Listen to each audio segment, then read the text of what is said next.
How's it going, everyone? Welcome to the year's end episode of No Excuses on YouTube.com with your favorite show hosts, Still. Venorian. And Volcel, we're here to bring you the latest news and commentary in the video games industry for the year, I guess. The last one of the year. This is our last show, and then we break for Christmas and New Year's like we always do. And we'll be back on... The 7th, I believe, or the 6th, depending on your time zone. sometime between the 6th and the 8th, depending on your time zone. Yes. It is a number somewhere between 6 and 8. Yep, I do not know how time zones work for everybody on the day we come back. It'll be the 7th for me. You're towards the back two. end of the time zone, so... Yeah, y'all are on the far forward end of the time zones. Yes, because the dateline is just off the coast of New Zealand. Hmm. I'm not going anywhere, though, so I'm still going to be around the whole time. Actually, imagine how it would be feeling standing on the eastern coast of Russia and looking across and seeing Alaska and saying, "Those guys are yesterday." That's okay. Sarah Palin can see it from her backyard. Yeah, she can. Alright, so on the stream today, aside from nonsense, I'm going to be just doing some Final Fantasy XIV nonsense, because I've been neglecting old Final Fantasy lately. Yeah, I've been pressuring him to do the Baja intro quest so I can drag him over there during the show. And just because it's easy and more easy show content to do. Yeah.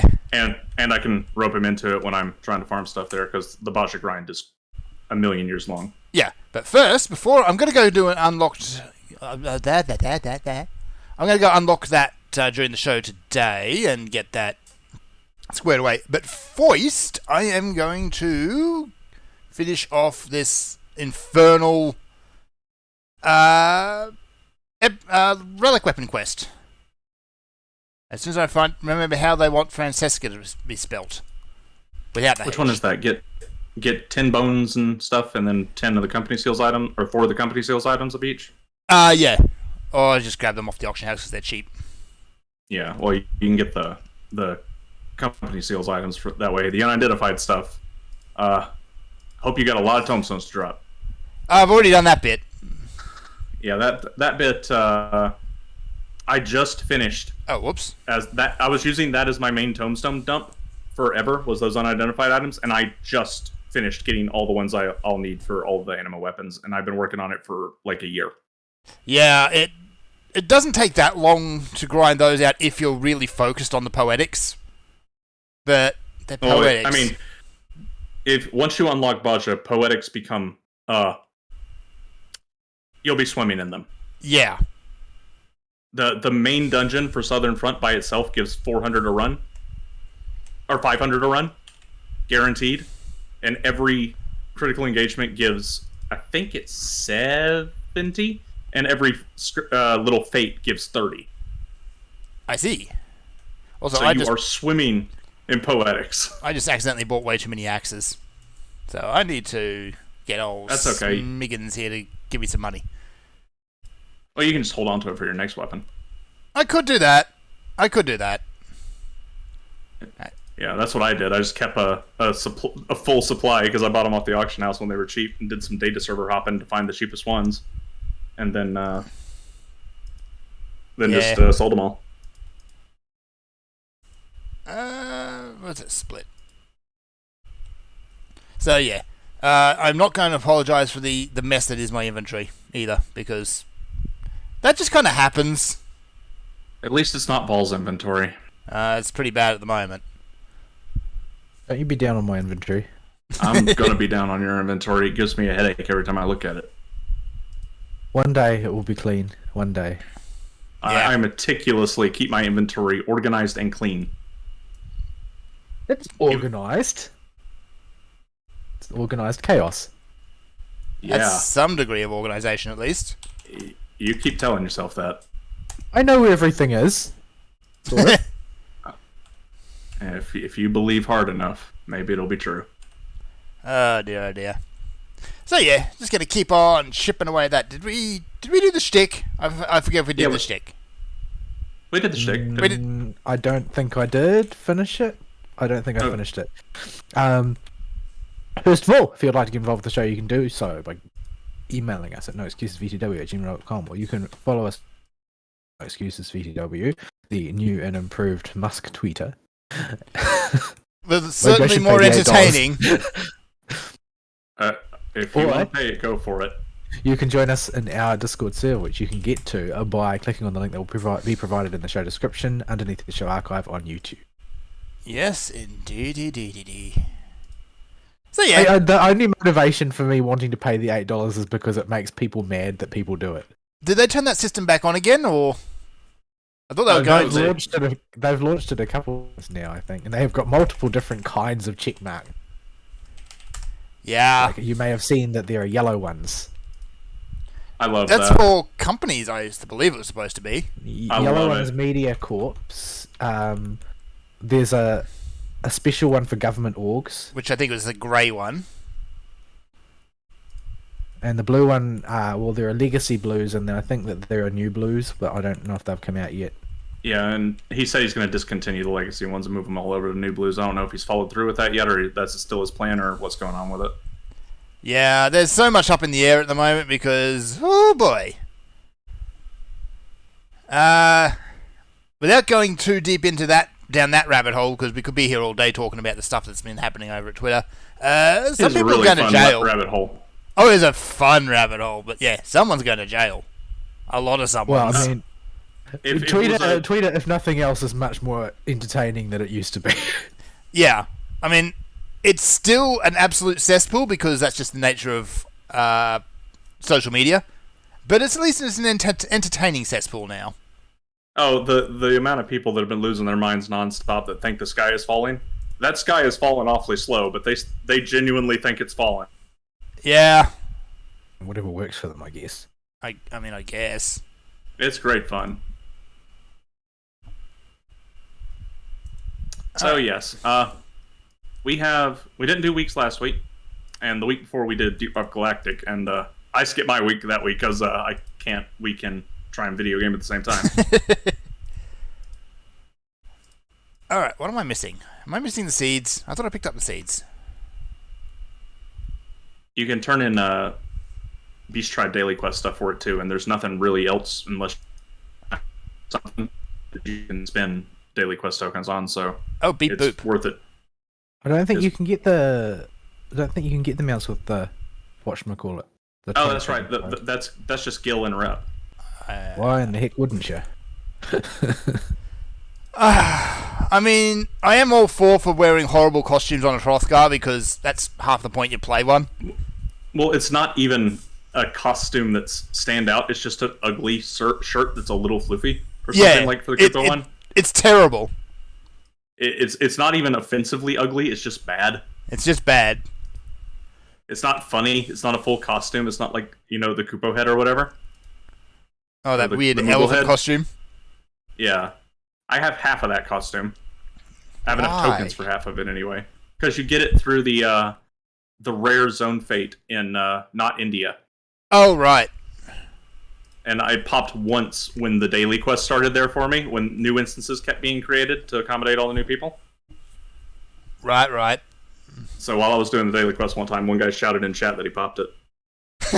So I've done it once. You need to get a gold on it twice to qualify for the elephant suit. So I need one more. All right. Once the game lets me go back into it again, because I needed to fix a beep boop, and the game didn't like me doing that. What didn't the game like you doing? Quickly adjusting something on the on my network. Oh yeah, Final Fantasy does not like you futzing with any network settings. Yeah, hypersensitive to packet flow. It does not like you messing with that at all. It just says, "Nah, get out." Yeah, we had a very brief internet outage here that lasted like half a second, and it completely dropped me from the game in the middle of a Delibram Regine run, and I just kind of left my 4-man group completely abandoned. Yeah. And, that's bad in there. Now, what am I missing? Because I'm missing an item here. I thought I bought the seeds, but apparently not. No, because I still have the poetics. Yeah, so off to Idyllshire. Yeah, you can. If you have a full stack of poetics, you should be able to buy them. Oh, so you can buy those from all three capital cities from the blue poetics vendor. If you go to original capital city, so Gridania, Limsa, or Ul'dah, Oh, just talk right. to the blue poetics vendor and go to combat supplies, And they're in there. and it'll be in there. Aha. Oh, well, never mind. But that means going back to Limson. I don't want to do that. For Just go to obvious Gridania. reasons. But then you get anime theme songs all day. I mean, would you prefer that or Limsa? You raise a good point. He plays a lion man. I don't think he can see anything in Limsa he hasn't seen before. I've seen things. Well, I suppose Yeah, at least he especially doesn't. outside your local pub. Oh, I've seen things. So, You smell I told things Vor more about like it. this, but I didn't tell you about it, Ari, is, something appeared outside one of our local pubs yesterday. Oh boy. It's, well, it's allegedly it's a Santa. It's a stuffed suit that's sitting on a push bike. Uh-huh. But, Santa's kind of been tied in a knot. He's all twisted up. He's roped a couple of beer cartons to the back wheel. Not to a luggage rack, to the wheel. And for some reason, this Santa is wearing a scream mask and has the beard coming out of his mouth. Uh-huh. Yeah. Where no This is one... the local variant Santa Claus from Australia. You better watch out. You better watch out. You better watch out. This is the only watch out is the only part of it. You better watch out. Santa's going to eat all your skin. Ugh. Alright, so yeah, And then- that's, it's been a point of note around the town, and everyone's kind of wondering just what the shit were they thinking? It's still there, as far as I know, but I haven't had a chance to go get a photo of it. It's, yeah, this is some creepypasta level crap. I see. Oh, Vol, are you getting memories from this, by the way? Yeah, I've gotten a couple so far. Nice. Whoops, no, this way. So, yeah, we've seen... It's. I live in a small and work in a small town, but even here we see some weird crap. Like the crazy person who showed up on our doorstep at 1 a.m. this morning. That was another thing. Oh, we get those even in a small town in the USA. Yeah. But, yeah. We live close enough to civilization, they can wander over sometimes. Oh, yeah. There's a drug den next door to us now. So, that's Oh. fun. Oh, joy. And, yeah, it's remember- not the harmless drugs either. Ain't it nice when the police come over to bust a meth lab in your local area, like 1 or 2 houses down? Well, it's nice if the meth lab doesn't explode in the process. Yeah, thankfully I don't think we need to worry about But, that.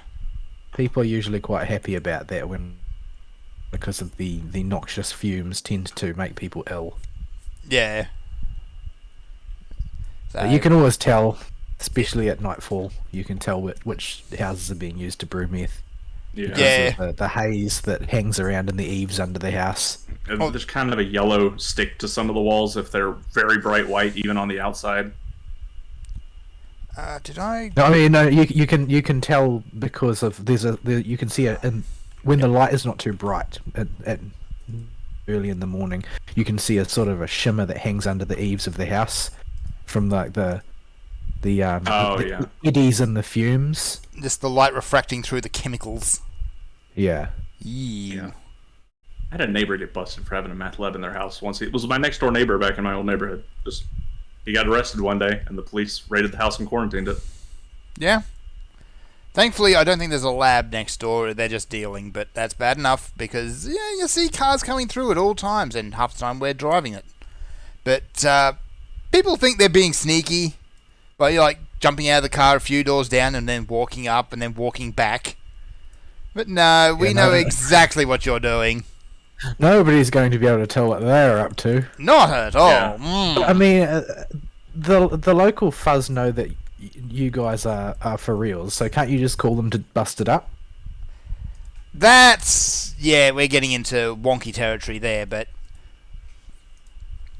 But we tend to try and stay out of it because, frankly, it's bad for business. You don't want to. Well, You they're don't- moving in on your turf now. They are, but Yeah.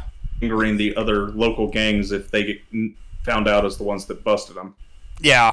So we've just drawn a very Could be clear any number line. of people because it's obvious to everybody involved. So Oh yeah, the cops are well aware of it, so it's not a big issue. Most of the it's going to time. become one. Once it's not a crazy person outside your door in the morning, but a corpse lying on the front step, and you have to shut down for 2 weeks while they do evidence, then Yeah. you're going to regret not dobbing them in. Yeah. So yeah, we've got some very clear lines, and if they cross one of them, we go straight to the police. So yeah, it's a whole thing.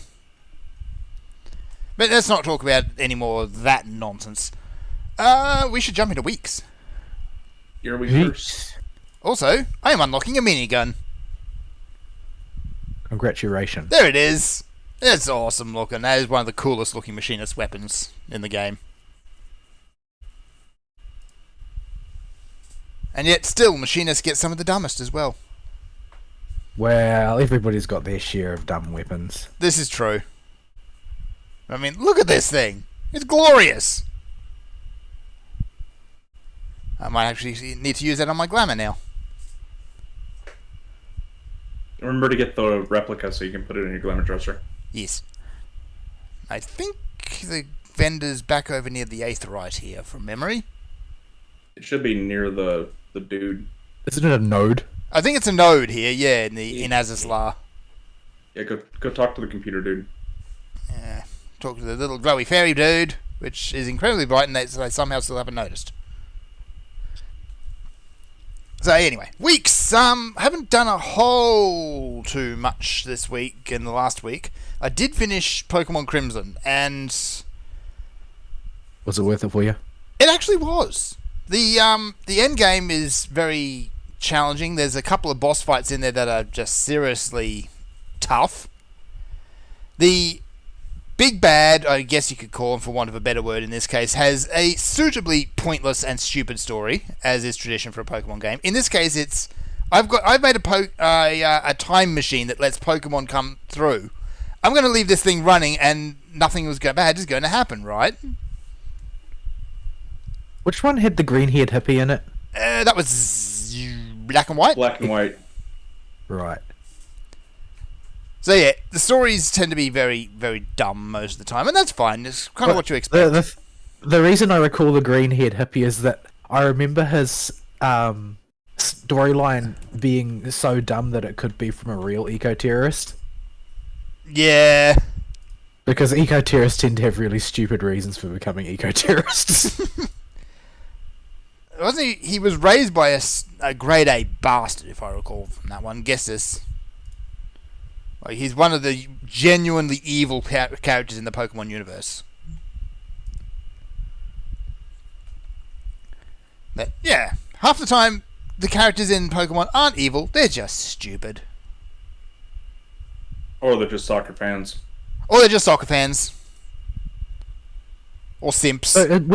From what I saw of the new Pokemon, it looked like they were basically making from the early stages that I saw on streams and whatnot. It looked like they were making sort of a tripartite story where you would be chasing giant Pokemon, or you'd be chasing Pokemon League glory, or you'd be trying to shut down the local evil team or whatever. Yeah. So do they tie all those together narratively into one story, or are they three separate Kinda. sub-quests and then there's a final story or something? It's more close to the latter. The primary story is, of course, you do the Pokemon League, you go to do all your gyms, and away you go there. You've got your rival there in Nimona, who is, frankly, slightly psychotic. I thought she was really charming. I like she's her. easily the most appealing, endearing rival that I've seen so far. It's been a while since we've actually had someone who is an actual rival. Remember Hop? No, I refuse to. The worst quote-unquote rival ever? His whole story was, I want to travel around the world and eat cake. That was his motivation. Well, it's more than Gary MF and Oak had. True. Man, Where was the node? It was up here, I think. I'll have to take y'all's word for it because the last several Pikaman rivals have just been, what in the world were they thinking? I completely forget about what the name of the rival from Sword and Board was. But Yeah, that the guy whose brother was the champion or something. yeah. And it's just like, you're just kind of here, aren't you?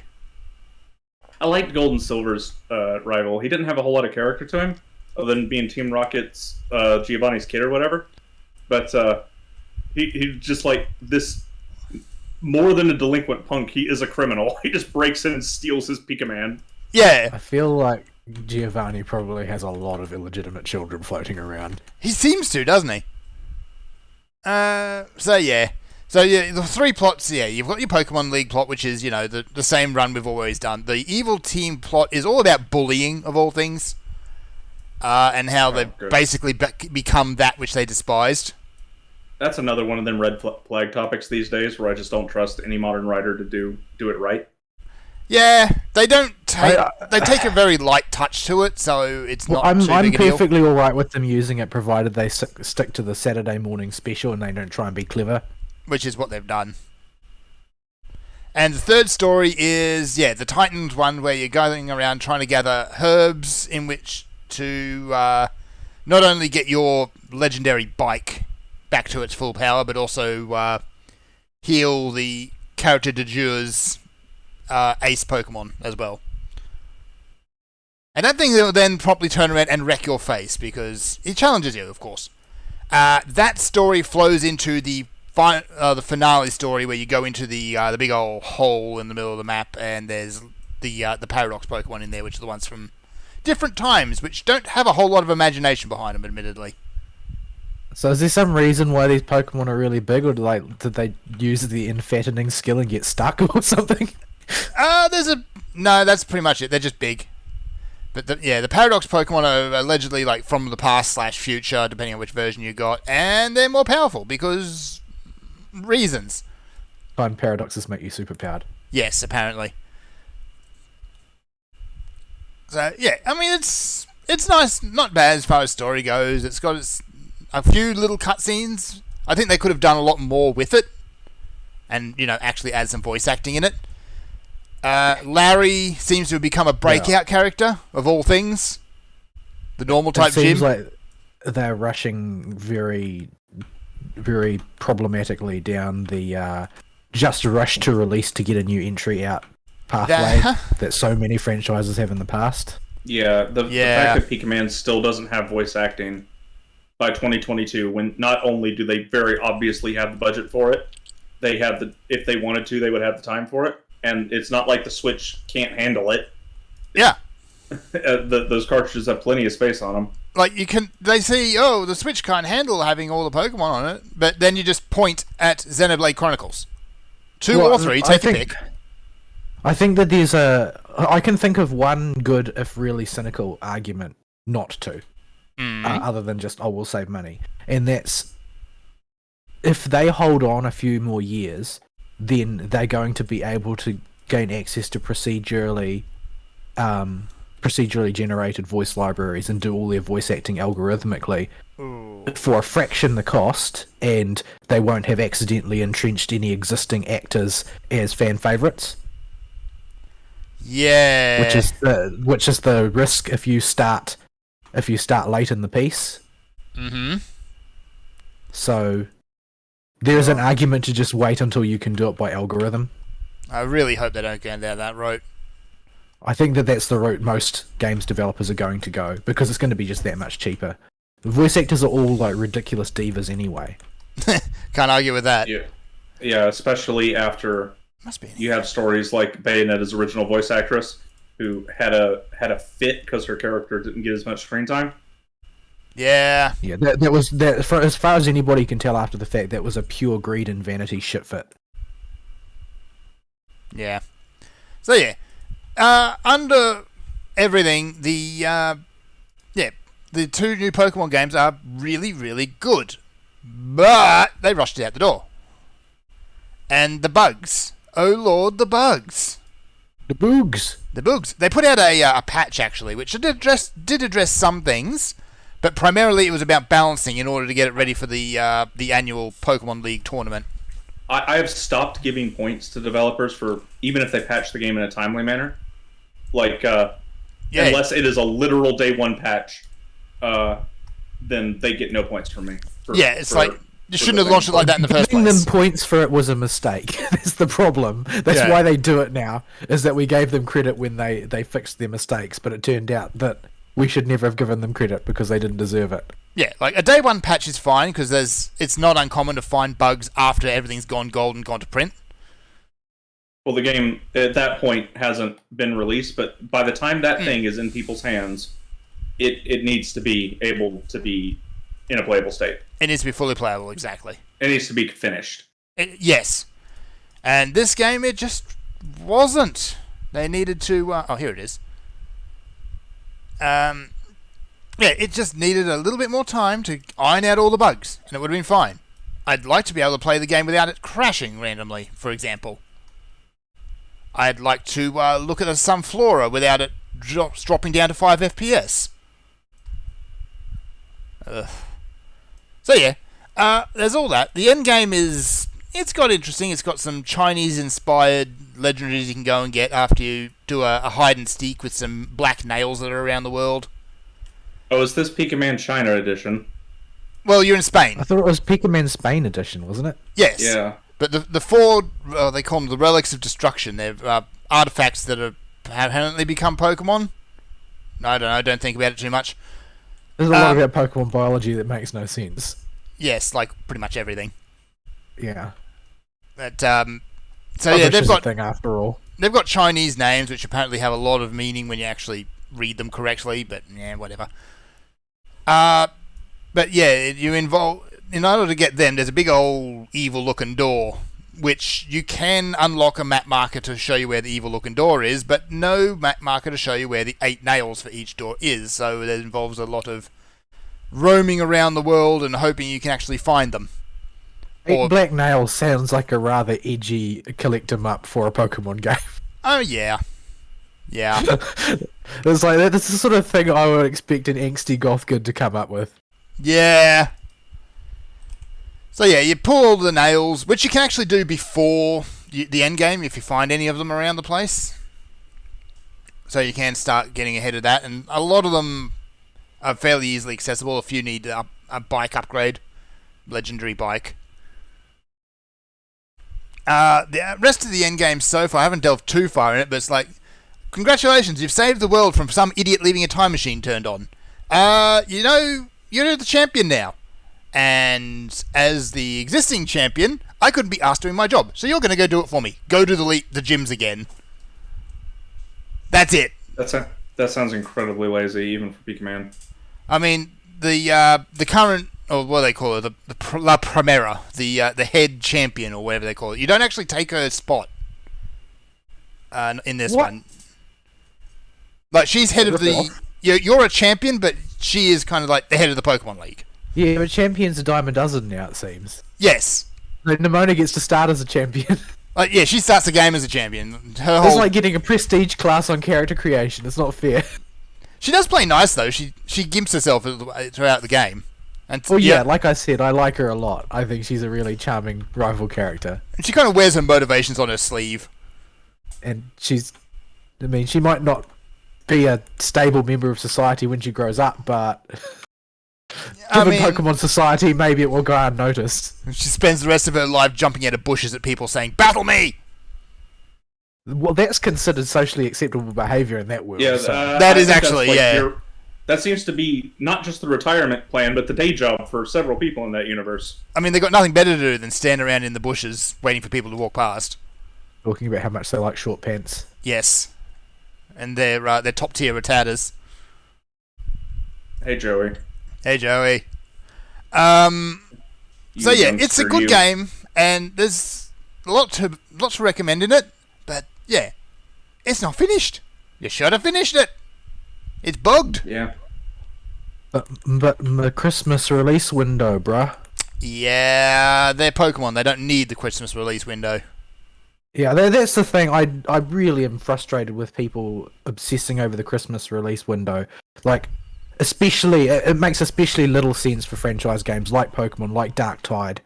Like, why are you just ruining the game? You didn't need to do this. You could have had a successful release and gone down in history as a legend, and instead you decided to screw up because your marketing people told you some trotted out platitude that they got in their marketing class.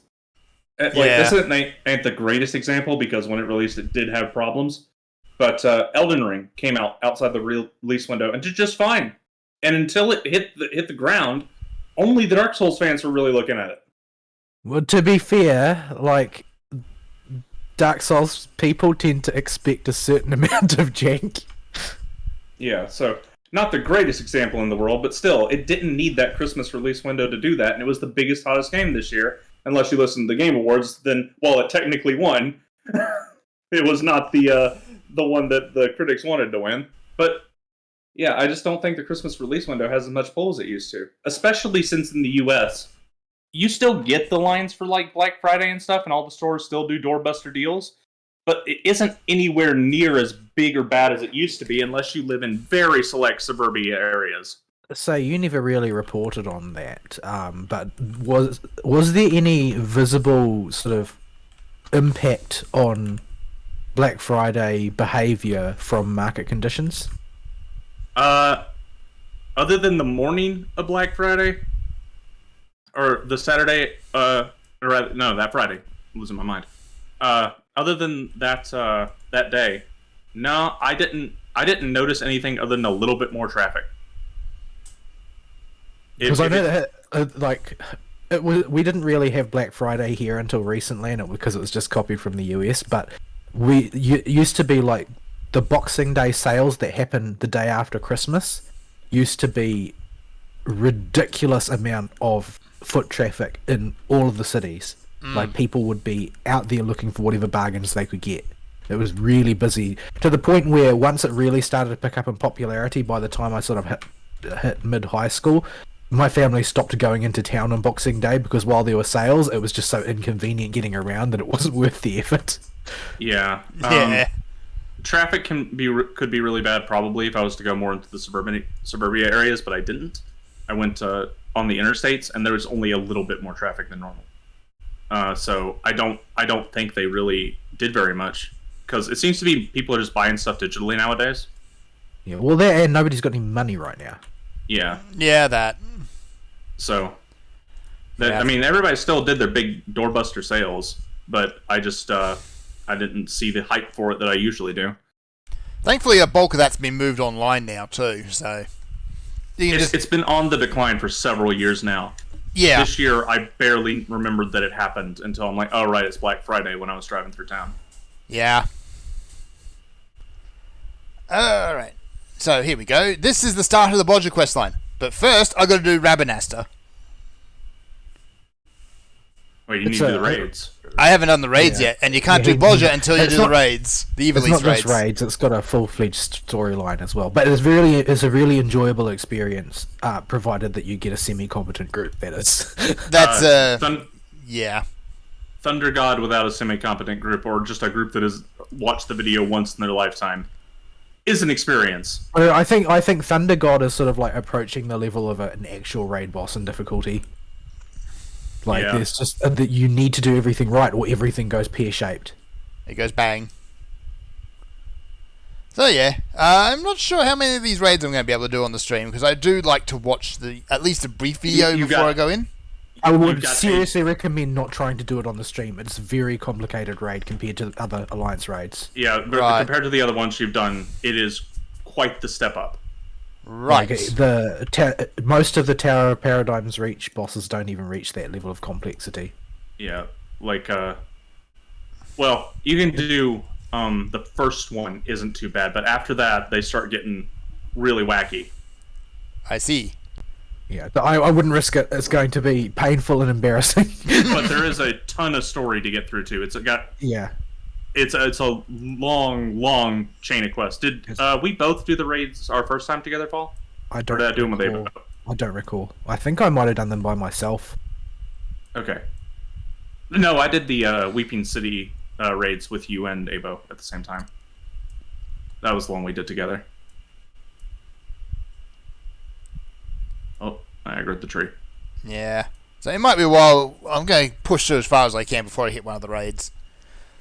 But yeah, we'll come with you to help you with them. They're fun, but they're I don't think Thunder God is fun. Thunder God makes me cry.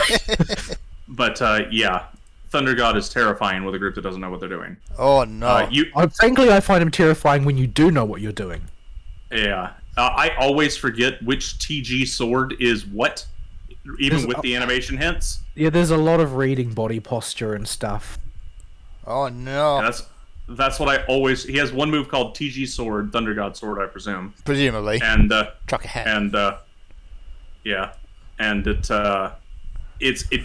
has the same name, the same cast duration for every single variant, but the variant it is depends on the stance he takes before But he how uses is he holding the sword exactly? it. Yeah, and it's even worse than you think because Thunder God is not a humanoid. He is a three-headed. He's a humanoid body on with three dragon heads around it. Oh, that sounds Isn't it like confusing. he's got a sword in each hand and he's got a sword in his tail, being held by his tail or something like that. It's really difficult to really get a feel for his shape because it's you fight the top half of the boss type fight in a circular arena around him. Okay. So Yeah. There's a lot of the boss that you can't see, so you can't get a good sense of his overall posture, just the way his top half is moving. Oh. There, that makes things And- even more confusing. Yeah, and he's in the last raid. In the first raid, the one that gets everybody is the sniper robot. Mustadio Sniper, everybody's favorite. Yeah, I can get used to that mechanic too because it comes up in Baja a lot. And everybody starts screaming, "Show him your hole!" in the chat. Yeah, you will get what they call in Baja analyzed, where only one your north, south, east, or west on your character model is safe, and you have to face that open side towards the boss. And it's a very clear. You'll have a circle around you. Back will be broken in the circle, and you need to face the broken side towards the boss. You gotta show him your hole. Yeah, show him your hole, and you'll need to get used to this mechanic because, let's see, 1, 2, 3, 4 critical engagements use it. 1 duel uses it, and the first boss in Dalradia on the lower side does it. Except the final boss in Tower of Paradise, where it shows the reverse. Is it? Is it the reverse, or is it? No, There's a variant of it. I know that there. oh, that one. There's a color variant. Yeah, that one's you need to match the color. Right. You have a half circle, half white, half black, that splits your character down the middle, and you need to face the side that matches the AoE coming down the middle to block it. I love Tower of think I Paradise, saw it's a video my of favorite that. raid in the game. Yeah, Abo, it was his favorite raid too. It's still probably mine as well. But he had to run it like a gazillion times to get his stupid healer glamour that I he don't wanted. think I don't think I'd get tired of it. I like it that much. Like, it's just really, really cool from a storytelling perspective and from a design perspective. I like everything about it. Yeah. Hmm. So yeah, we need to get you to unlock Baja. You need to do the Rabanastre raids, and you need to do the We never finished Wurlet. I think we did Ruby with him, right? Yeah, we did Big Fat Tacos. yeah. I need the Emerald weapon card, so I can. Yeah. I need to do that. That's your next fight. Did you ever do Sapphire weapon with the solo engagement? I'm gonna say no because I can't remember doing it. You would No remember. spoilers. I like this storyline. I want him to experience it organically. You want him to experience the pop. Pop. That sounds The horrible. best sound effect. It is the best sound effect in the whole game. A lot of people don't like that storyline. They think that it's really overwrought, but the fact is it's supposed to be an anime mecha, and so it's exactly as overwrought as an anime mecha is supposed to be. Yeah, it is. It is very tragic and very over the top with how evil the characters are. Like But it's it just- almost like stage play melodramatic. Yeah, but it just works. Yeah, if you're a fan of anime generally, and the way everything is a little bit, chewing on the scenery in anime, then you'll enjoy it.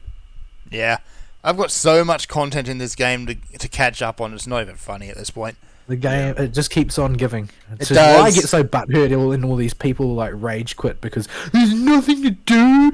They need to make more of the type of content I specifically want to play exclusively. Yes. Or the people that somehow no life their way through it. I watched a YouTube video of a guy that was making Eureka guides, and his latest video at the time I was checked out was like, man, they need to find a way to release more daily content or something for this game because I've just run out of stuff to do, and I wanted to just reach through the screen and slap him. Yeah, the thing is, the only people I think that are more reprehensible than those people are their followers, because their followers don't play the game for a living, and so they don't actually have the problems, but they will parrot the problems that their, stream idols say they have with not enough content, even though they themselves haven't scratched a fraction of the content, because, they aren't sitting in front of their computer all day like their stream idols are. How many hours have I put into Baja now, and I'm still nowhere near finishing all my resistance weapons? Yeah, and you attack this game with a monomania that most people who have a full-time job simply would never bother with. And more than that, I attack specific sections of the game to try and complete them. And monofocus on one thing at a time. And I still haven't finished Basho. Yeah. I haven't even technically finished Eureka, because I don't want to do Balstidian Arsenal. Man, I am so glad that I'm not a freaking completionist. Oh, because this game is just a purely relaxing place for me to be, that I don't really care to do any specific thing at any one point in time. I mean, it's only when we're talking about other people complaining about it that it's a problem. I like that there's a ton of crap to do, and I like that it's all segmented off as something you can work on one part of the project at a time and complete that one part. All that feels fine. It's only in the context of people that are whining that they don't have enough stuff to do. Because number one, it blows my mind, and I think these people are insane. And number two, I just want to hammer home the point how much crap there is to do in the game that I haven't finished when I've been going at certain sections of this game nonstop, like as my main free time dump. I think part of that mindset really comes from WoW. Like at WoW, you've got whatever's an end game, and that's it. Yeah, WoW really does seem to be like it's durable to just do everything for a lot of people. Yeah, which is very strange. Like that's not normally the way of things in an MMO. Like conceptually, you wouldn't think so anyway. But because most of the corollary stuff is like radically orthogonal to the rest of gameplay, like battle pets and that sort of thing. Yep. But unlike WoW, like all the stuff from Realm Reborn all the way up to current is still perfectly playable in Final Fantasy. Yeah. None of that stuff has really been phased out. Whereas WoW phases it out every expansion. Like Steps of Faith, for instance, like that you can't do anymore. Yeah, there's not much. But most of it's relatively intact for the actual gameplay stuff. Ooh, yeah. And even the stuff that is tangentially related to the main game but doesn't involve the actual play a class and push the buttons, like your Triple Triad stuff. Yeah, there's been power creep in Triple Triad, but it's still all there if you want to go do it. I just beat all the NPCs, and I'm still trying to collect all the boss cards. I was working on that this week with Abo, and we're nowhere near done. Yeah. There are a ton of trials that drop cards that I need to get my butt into and go farm. Yeah. What does Abo do when you're not around, or does he cease to exist when you're not online? Oh, he works on other junk in the game. Like he's got more Delibird Regine runs than I've got. He's got more of the solo cards you can get. He's got millions more MGP than I have. He does like him some Gold Saucer. Yeah. Yeah. He does all kinds of junk like that. Just miscellaneous crap in the game. Because he literally doesn't seem to do anything but play FF all day, every day. Yeah, he's got he just works on miscellaneous crap that he can do solo when I'm not on. Yeah, and there's a lot of just little bits and pieces you can do just to fill time. Yeah, you can find something to do in FF that will keep you busy for months. Yeah. So yeah, there's a load of content, and I've got nowhere near the time I need to actually make a dent in it. So, yeah. Anywho, other stuff this week. I haven't played any more Darktide as much as I'd like to. Apparently they have added private servers in there now, though. About freaking time. That should have been in there on launch. Yeah, they Anybody should could have have told them that. Should have been. They can't undo that botched launch now. I hope their marketing idiots realise that. Yeah, that went from if my friends are playing it, I'll probably scoop it as well, to it's going to run on the wish list. Well, yeah. I definitely intend to play it, but I'm only going to play it when it meets my standards, and my standards are exacting. Yep, it's probably going to be at least 12 months out before that happens. Yeah, it's like I don't see any reason not to play Vermintide instead because I've been really meaning to play it, and it's a very well matured game which has been thoroughly developed into a title that's actually respectable. So why not play that? It's basically the same game except with a different aesthetic. Largely, yes. So yeah, I'll probably keep chipping away at it. Now it's got private servers, I can go in and play it solo with some bots. They added bots as well, did they? Well, the bots were actually in there before. If you got into a group and someone disconnected, they would be replaced by a bot of the same class. Oh, so you just couldn't manually add bots to your group? Yeah. So, which is just another one of those things that screams unfinished. Yeah, it should have just been there from right at the get-go. Come on. But not only can't you open private servers, but you also can't run a bot game, despite the fact that all of the tools required for you to run a bot game already exist. Yes. Just let us play alone. I hate people. And I'm not alone in that. Stop forcing me to socialise with people I don't want to. They spent quite a lot of time and effort on the development of the Vermintide bots to the point where they're actually more competent than most of the player base now. They are actually impressively competent. So and then they just didn't implement them in Darktide. Like, what are you doing? Yeah. Like, seriously, marketing has been the bane of games development. It really has, especially considering how much of the budget it chews up. Yeah, it rushing these games out. I can think of a few Capcom games. I can think of a lot of Capcom games. Well, recently that have actually been finished. I mean. Oh yeah, okay. The other side of the coin, yes. Yeah, the other type of Capcom game. Yes. There, Cry 5 and Resident Evil 8 that were 100% complete on launch. Yep. And that's it. Oh, no, this is dead end. And the Monster Hunters. Back. This way. They seem to have very siloed development teams. I think they've got a Dragonator at the front door and they fire at anyone who comes close. That's where the Monster Hunter team is. Devil May Cry, much the same story, I expect. That's where his Dragonator is. Yes. Well, Devil May Cry has Itsuno in there, and he's at this point able to tell the Capcom executives, "Shut up and leave me alone." Yes. He's got the plan to do it. Develop another one? No, I don't think so. I think the Itsuno era, he said's at an end. He finished the Sons of Sparta story, and he's wrapped it up there. He's going to hand it off if there's another one. But that just means that the next Devil May Cry is going to look like Bayonetta 3. I know. Don't remind me. I don't want to think about it. Dino May Cry again. Ugh.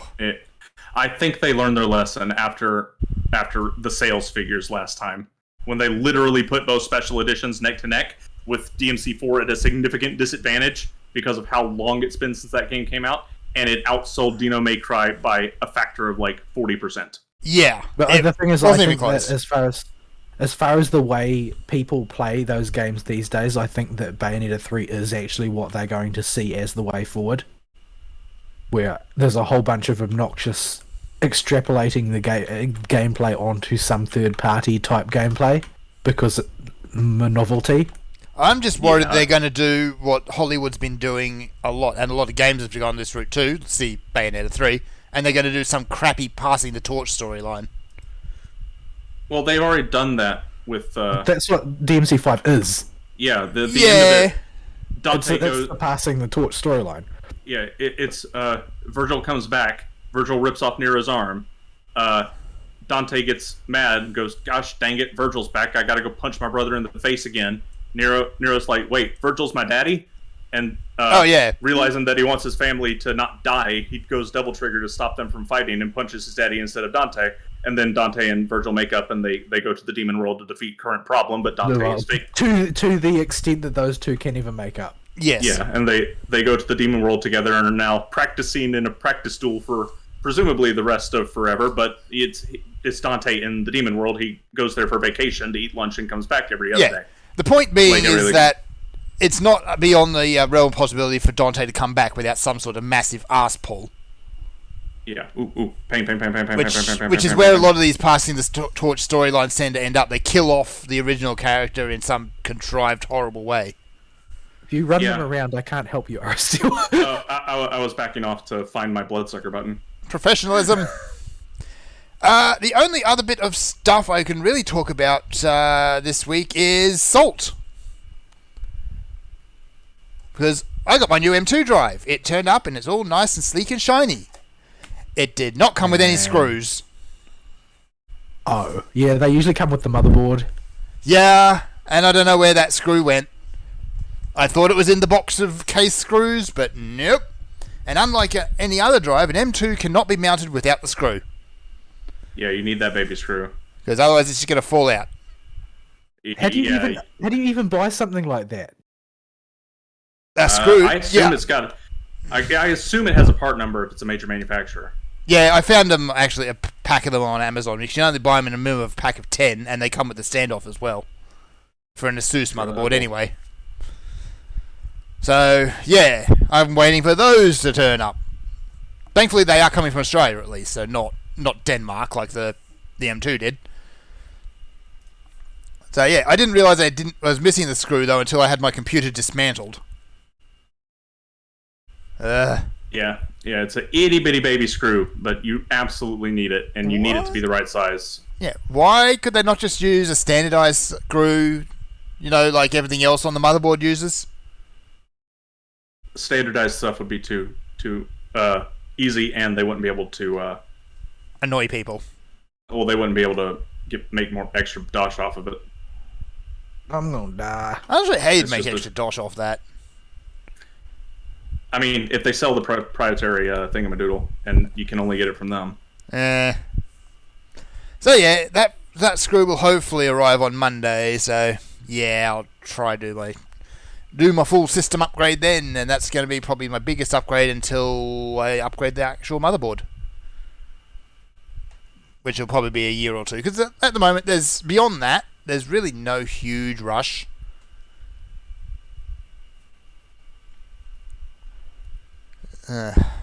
Alright. That's honestly about it for my week. So, yeah, not a whole lot.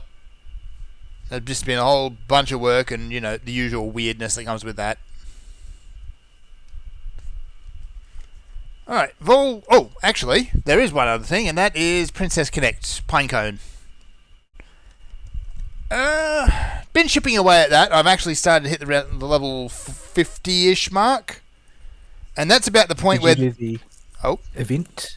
Did you do the seasonal event? I did the race event, yes. Which I enjoyed it very much. That was a goofy little story. That was a very fun story. I like Lima in the cart. Yeah. They don't even explain where she got the cart. She just suddenly has a cart. It's the sort of thing Lima does, and that's why she's always got a cart in the series as well. Yeah, I've been watching. Got a cart. I've been picking away at the anime as well. I mean, she's strong and she's a llama. She pulls a cart. So yeah, the anime is still very charming and very silly. Although I have to actually scroll to your name if I sort by total power now. Yeah, you're not the lowest in the guild anymore. Speaking of, I need to remind Abo to kick somebody. I don't know what I've got to do to actually stop being one of the lowest total power people in the guild. If you gotta spend them divine amulets to upgrade people and do gear farming. Yeah. I won't do it. No, it's not that I have to spend amulets, it's that I have to spend jewels. Because why presumably most people are doing the standard 2 refreshes per day, and I have never done a refresh before. I see. You can do 3 refreshes at the 40 jewel cost. I don't do that unless there's a... Well, most people do 2 because you have to climb quite high in PvP to justify anything more than 2. Yeah. It's I only do refreshes for normal quests and regular content if the normal drop is ×2 and a new piece of equipment just came out that I absolutely need.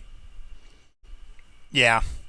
Otherwise, it's up to what I need at the time. If I need shards from hard quests really bad right then for a specific character for whatever reason, I'll do refreshes. And if I'm running really low on Sanctum Survey fragments and it's ×2 drop, I'll do it then. The hard quest for the very hard quest for Yukari has hated me. I've had several days of just no shards at all. Yeah, I've had terrible luck with EO, but Yukari's been really nice to me. Yeah. But Yukari's the only one I was really interested in, and I can't get the shards. It's just they just don't drop. They don't exist. Oh, I have been refreshing the very hard nodes as well. But that's partially because Reno, Yukari, and EO are all mandatory to have for PvP right now. If you want to compete at rank 50 plus. I'm very, very much looking forward to Reno and EO going away. Yukari should phase out EO. Reno will probably be here for a little bit. Yeah. I don't know, like, Hiyori, 6-star Hiyori is pretty powerful. I presume that if you can just turn the front line into butter, then you don't have to worry so much about the Reno timer going off on you. Yeah, if they can't hide behind a Pecorine and you can actually scoot in on it to kill it, it's not that bad. But yeah. So I'm actually burning my way up fairly consistently through PvP at the moment. I've got a team figured out that seems to be working quite nicely. Most things will work on the bots. Most things will work on territory the bots. yet. No, I'm not. Yeah, the whole bottom 2/3 of a bracket, depending on which bracket you got thrown in, you probably got thrown in the newbie bracket. Oh yeah, because they haven't shuffled since you started playing, and the bottom 2/3 of it are all just bots they use to backfill it. Right, they're just some of them I think obviously bots like Pale Cookies and Iced Melody. They look like bot names. If you see a character that does not have a rarity lower than the star rating you see in the arena, it's a bot. That's the most obvious tell. Like if you see a 2-star Makoto, for example. Yeah, there was no stage in the game's history where you could actually get a 2-star Makoto, as far as I'm aware. Although, once they add the star slider, can you go down below? I do not know. Yeah, like all these teams have everything's at the same star level, which probably does. It can happen for a player, but I doubt it's going to happen. Yeah, unless that star level is 5 and you're in the upper level of the bracket. No, that's a bot. Yeah. So yeah, I've been spending a few coins and I bumped 2 characters up to level 3-star, which is Yukari and Pudding. Yeah, those are the go-tos you need to get ranked up. And because they're both starting to hit rank 7, I'm going to start swiveling towards getting their unique equipment. Rank 7. Oh, rank 7 in the gear, right? Rank 7 in gear, yeah. Yeah, it's character dependent on whether you should prioritize 5-star in it or getting their unique equipment. I think for both of them, you do want to get their unique equipment as soon as you get them to 3-star. Yukari definitely, 100% yes. I forget what Pudding's even does. Pudding's enhances her little ghosty mode. Yeah, I don't know. I can't say I've used. Most people use Pudding heaps. I almost never use Pudding. I don't use her as much as I did when I didn't have as built up an account. But early on, I used the crap out of Pudding. But like, I had both Nozomi and June in my first week. Oh yeah, if you got June, you're probably not going to use Pudding. But that said, I don't use June very much either because of how hard it is to get her character shard. Yeah. Oh, there's Rabanasta ready to go. How do I get out of here? I'll do it the old-fashioned way. He's going down there. Yeah. So yeah, I wasn't honestly expecting to get properly, well, not necessarily properly invested, but just invested at all in Pinecone. But it's fun. It's charming. It's easy to play. It's very easy to play on the can. Oh, yeah, I still haven't gotten around to watching most of the character stories, and I know I should because there's stats for it, but I don't want to skip through them just for the stats because I would feel dirty doing that. So they just end up going unwatched. Yeah. I've been very slowly going back through them, and some of them are pretty good. I've done Puddings, or I'm up to date on Puddings, and about halfway through Yukari's. Be sure you watch Akari's. Not in company. But not in company. Don't have voice downloaded and turned on when other people are around. Oh, is this like almost Kuka level bad? It's worse. Oh no! Like this is Akari, the walking quote unquote accident distillery. Kuka is a nun by comparison. Kuka, you look at her character art and you can best describe her as a hot mess. Well, she's a stripper, basically. And a masochist. No, that's like her day job. Oh. So, Well, yeah. she's a dancer in a bar. I mean, Yeah, Kuka's Kuka. So, yeah, anyway. Yeah, we're going to keep picking away at it. It's just a fun little distraction you can pick up and play with for 10 minutes and put it down again. Unless you do something silly like I did and burn through 900 experience in an hour. Oh, sorry, 900 stamina in an hour. Because what do you even do with all of that? I was pushing everyone up to rank 7 that I could. Gear farming. Gear farming. That's fine. If it's double normal drops, yeah, that's something. That's the time to blow your stamina. Yeah. I have spun the gacha a few times as well. Gear farming outside of a double drop. Yeah. A double drop days. Yeah. But yeah, I've spun the gacha a couple of times seeing if I can get New Year's Yui. I have not. I've gotten Anne, not Anna. Yeah, Anne's still usable.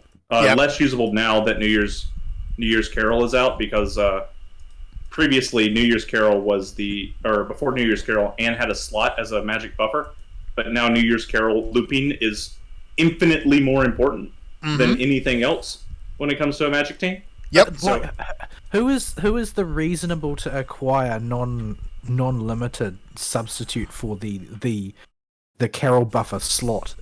No, I haven't been able to figure it out. Is there one?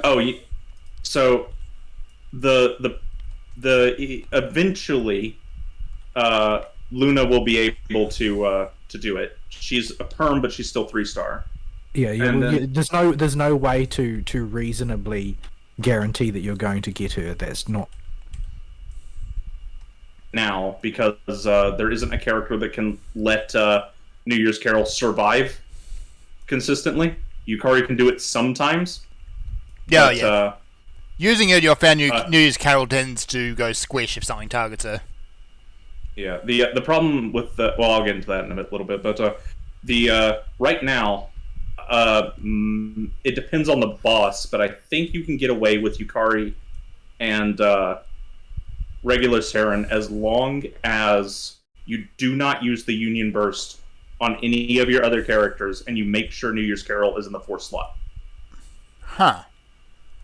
Because whenever you have a character that has a buffs the lowest TP amount, if all TP amounts are the same, like start of the fight, they will automatically target the 4th slot. That's not true. There's a whole bunch of theory craft behind it, but it depends on the buffer's position as well as the buff target. Oh right, in the very back line, it can screw with it if the buffer. No, it doesn't. No, there's different math depending on the relative positions of who you want to be buffed and who is doing the buffing. Like you can fiddle the math to make it work. Like which slot Yukari is in. Like Yukari can technically occupy any slot along with somebody else except for the back one if you're trying to keep her in front of the person you're trying to buff, which you typically are. But depending on where she slots in will modify the target of her lowest TP buff. So you need to know which one she's going to buff. You can't just assume she's going to buff the 4th slot. Like if she's in 3rd, then she'll always buff the 4th slot, but if she's in 1st, she's not necessarily going to buff the 4th slot. Okay. Is it because every time I've set up a team, there's a set rule for who she will buff in each position if everybody has equal TP. Yeah, it's every team I've set up, it's been the 4th slot. I guess I haven't had her. No, that's not true. I have Yukari in the front slot right now, and she's buffing the 4th slot. Now maybe that's one of the ones in that set, but there's like a whole bunch of different rules associated with who will Yukari buff if everybody has equal TP. But yeah, you can. For most cases, it seems to be the 4th slot. Yeah. For most team comps, there are more comps will result in her buffing the 4th slot than any other one slot, but you can still end up with her buffing other slots. Yeah. So. Oh hey. The actual technical specifications of it aside, this is how you focus on getting New Year's Carol started: is making sure she gets hit by a big, powerful TP battery at the start, while everybody's TP and health is even. Actually, I've got enough gems And here to do another spin at the gacha, so spin away, I guess. Why do you always blow them for no reason? Reasons! Well, the right now, actually, the character you want to hit is New Year's Hiyori. Use Yori. It was going to be relevant for like a month. Yeah. She'll be usable for half a year and really relevant for like a month or two. But only usable for half a year, not good for half a year. Like, and Yeah. you'll need to build her up enough to get her to 5-star end with her unique equipment in order for her to be relevant. Yeah. Like Yeah, I'll spin it, why the amount of cost required to make New Year's Hiyori relevant from scratch makes her prohibitive. Like, there's just no reason to go for her. Yeah. Let's see. Aoi, Suzume, Sumugi. And that is New Year's Yori. There you go. So, if you do not have enough gems to pull Labrisa later in the year, for whatever reason, because you keep spending it on the gacha, then you can build up New Year's Hiyori. instead. Never enter a casino. I avoid It's too casinos. dangerous for you.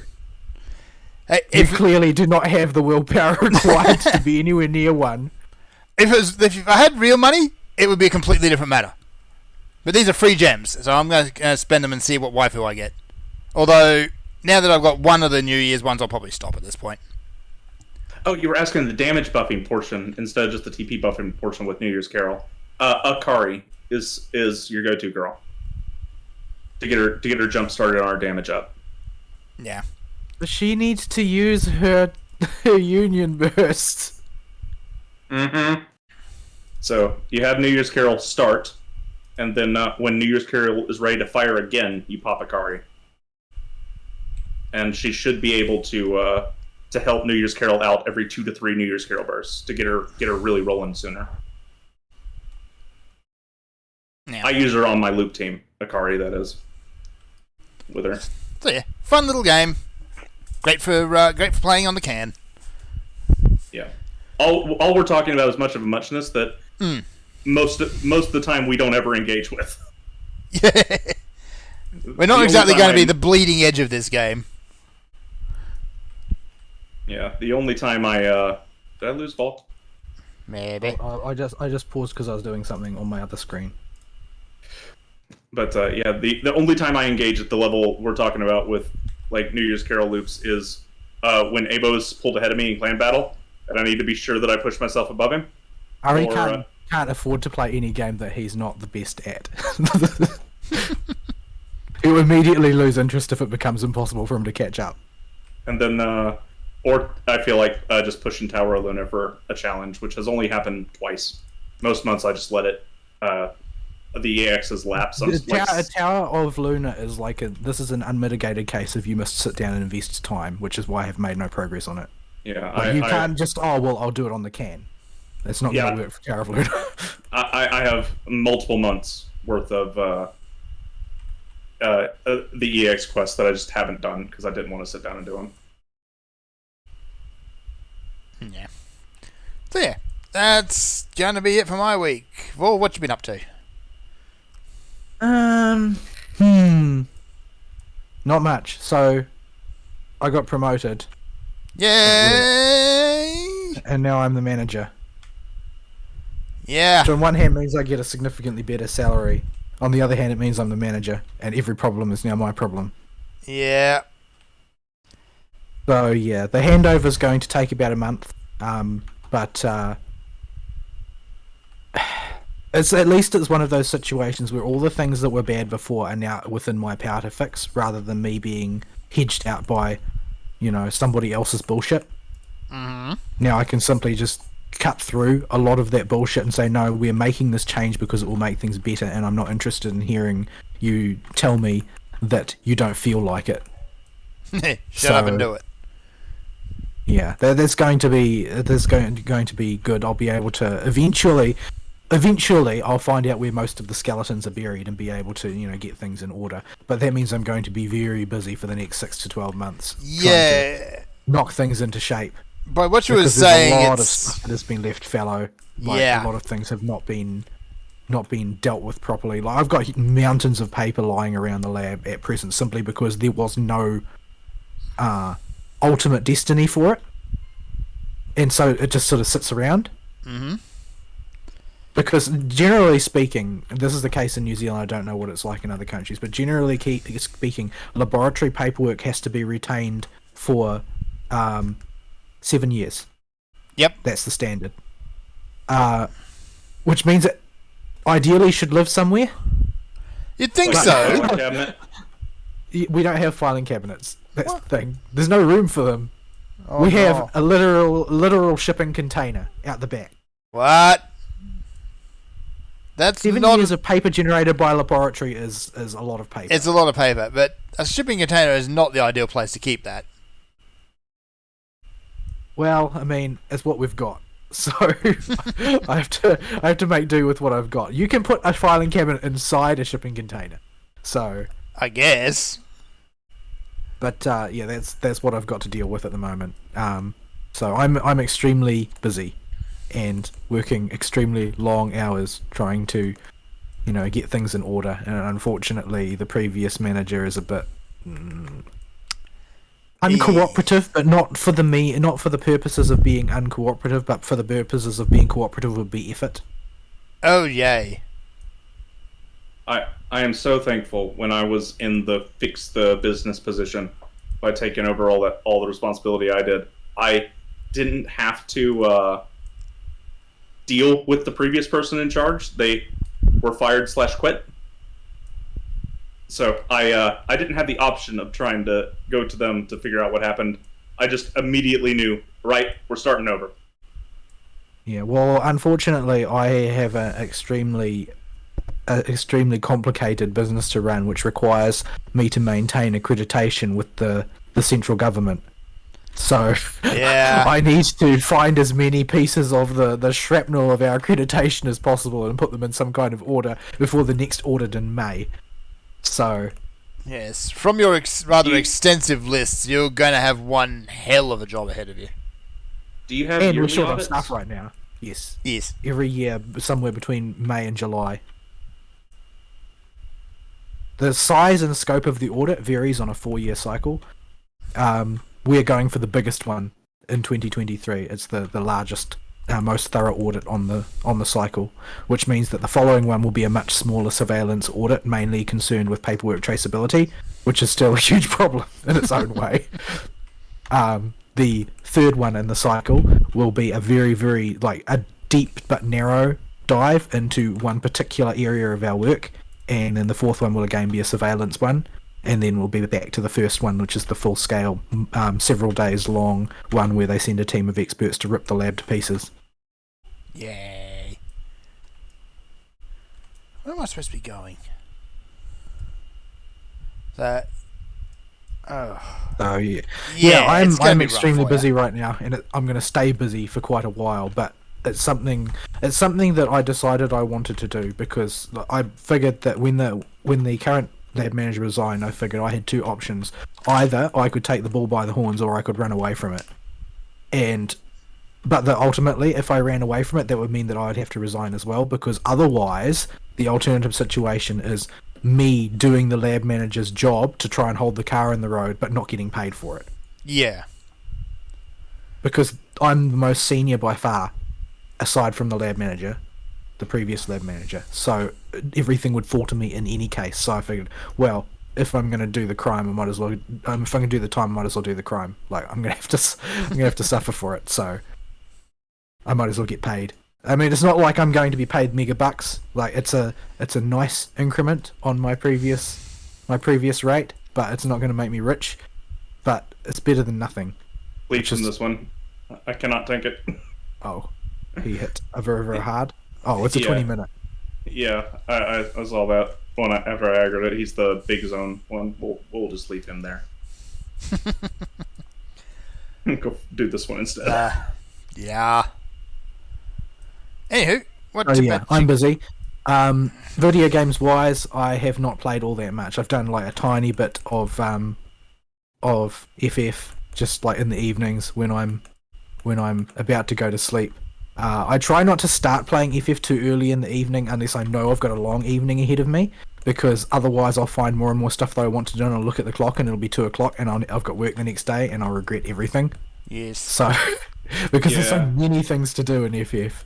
So I either make it the last thing I do, or I only play it when I've got a lot of time in the evening. But these days I've been going home late most days, so I haven't had a lot of time. So yeah, that's that. The current FGO event is this year's Christmas event, and it is very silly. It is extremely silly. This year's Santa Claus is Kana, and he appears to have some very curious ideas about what constitutes being Santa Claus, and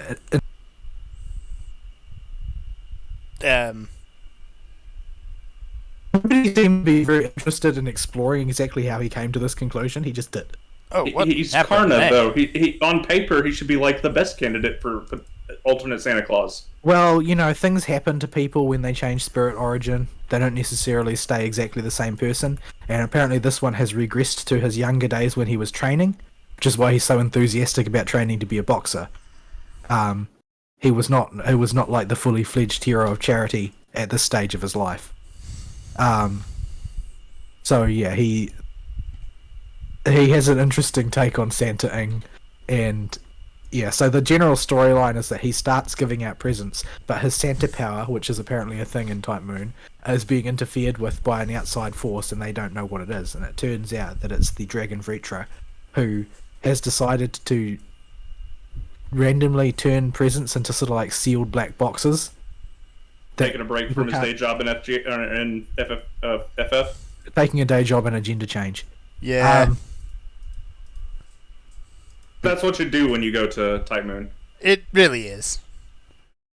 And so basically, the Vritra has spawned a whole bunch of random singularities that she is holding in place using cloned servants as the linchpins, and she's generally picking dragon servants like herself, although she claims that that's not really, she doesn't really care that she's a dragon. It's more that they're just handy, and she has enough affinity to create copies of them. So she's been creating copies of dragon servants to hold these singularities in place, and so you are basically touring these singularities, taking some of the resident dragon slayers along in order to put down these dragons, seal up these singularities, and try and track down Vritra. Final chapter of the storyline is going live today. I think the time gate is dropping this afternoon, and then we'll find out exactly what Vritra's motivation was, because, you know, evidently Arjuna knows what it is. But rather than dealing with it up front, he decided that he was going to send Arjuna Alta in his place while he tries to do research on what he's going to do about the problem. Along with Parvati, who should really be involved, and is just sort of refusing to get involved for reasons she won't disclose to anybody. Alright. It's your So, usual story of a bunch of weirdos and misfits being sent to deal with a world-ending problem type of thing. it sounds like we can just add all of the Indian servants to the list of people who should not be allowed near Christmas. Basically, yeah. That's becoming a rather long list. Arjuna's being stiff as usual. Kana thinks that he's Santa Claus the boxer. Karma has joined the other side because, of course, she has. Parvati is refusing to cooperate. Ganesha won't come out of her room. There's a lot. The Indian pantheon is a bit Bit nuts. odd in a lot of ways. The Type Moon Indian Pantheon in particular. They're definitely a Bollywood pantheon, traditional mythic pantheon. But dear. yeah, it's been a relatively enjoyable story. I was particularly gratified to see yet again, much to the dismay of fans of other waifus, Kiyohime gets a cameo in that she's the penultimate boss, one of the dragon linchpins used by Vritra to hold the last of her singularities in place, except that she says that Vritra expresses a great deal of concern because she created the Kiyohime copy, but without having to give her any instructions, Kiyohime immediately started hurling fiery boulders at the the master's party, and she didn't understand why she was doing this and assumed it was just a berserker thing. But according to the copy of Kirihime, she just figured that she was calling her beloved to herself because the easiest way to attract the master, who is trying to hunt down the dragon linchpin of the singularity, is to hurl what she refers to as love bombs in his general direction, because he's definitely going to follow them to her. So she turns out to be exactly right in every respect, but just not really in the way she thinks she's right. Right for the wrong reasons. Yeah. Which is basically Kirihime in a nutshell most of the time. She's But, kind of nuts. She is my favourite though. But, yeah, she's not necessarily stable. But yeah, so it's a lottery event, which means that you have to go absolute gremlin mode on farming in order to gain maximum benefit. Except that even if I do that, I'm not really sure what I would do with what I farmed up, which is sort of the conundrum, because I've got a roster that matches really, really well with this lottery event. Because I've got Space Ishtar and I've got NP3 Lambdarillis, which sets me in really good stead for farming the important lottery nodes in this event. I'm not really sure what I would do with the profits on account of the only servants that I've really got to level up right now are Kirihime, who is capped by the number of character shards I can get for her, which is very difficult to get character shards for a character in FGO. Basically, you have to pull them from the gacha in order to do it. And that's not easy to do for a 3-star because they don't have banners. So and there's a lot of them. Yeah. And I don't have a lot of Kirihime shards in order to keep grailing her. She's got a level cap of 106 right now, but she's at a lot of embers to level up at that level bracket. I'm still going to end up with way more embers than I have need for, and also I've got the welfare Kana, of course, to level up. But you get a lot of embers if you farm the lotto full on. So what I'm probably going to end up doing is I'll probably farm embers and turn them into mana prisms and use those mana prisms to buy second archive slots to put embers in until it fills up, and then I'll turn more embers into mana cubes and then use the mana cubes to buy more space to store more embers in.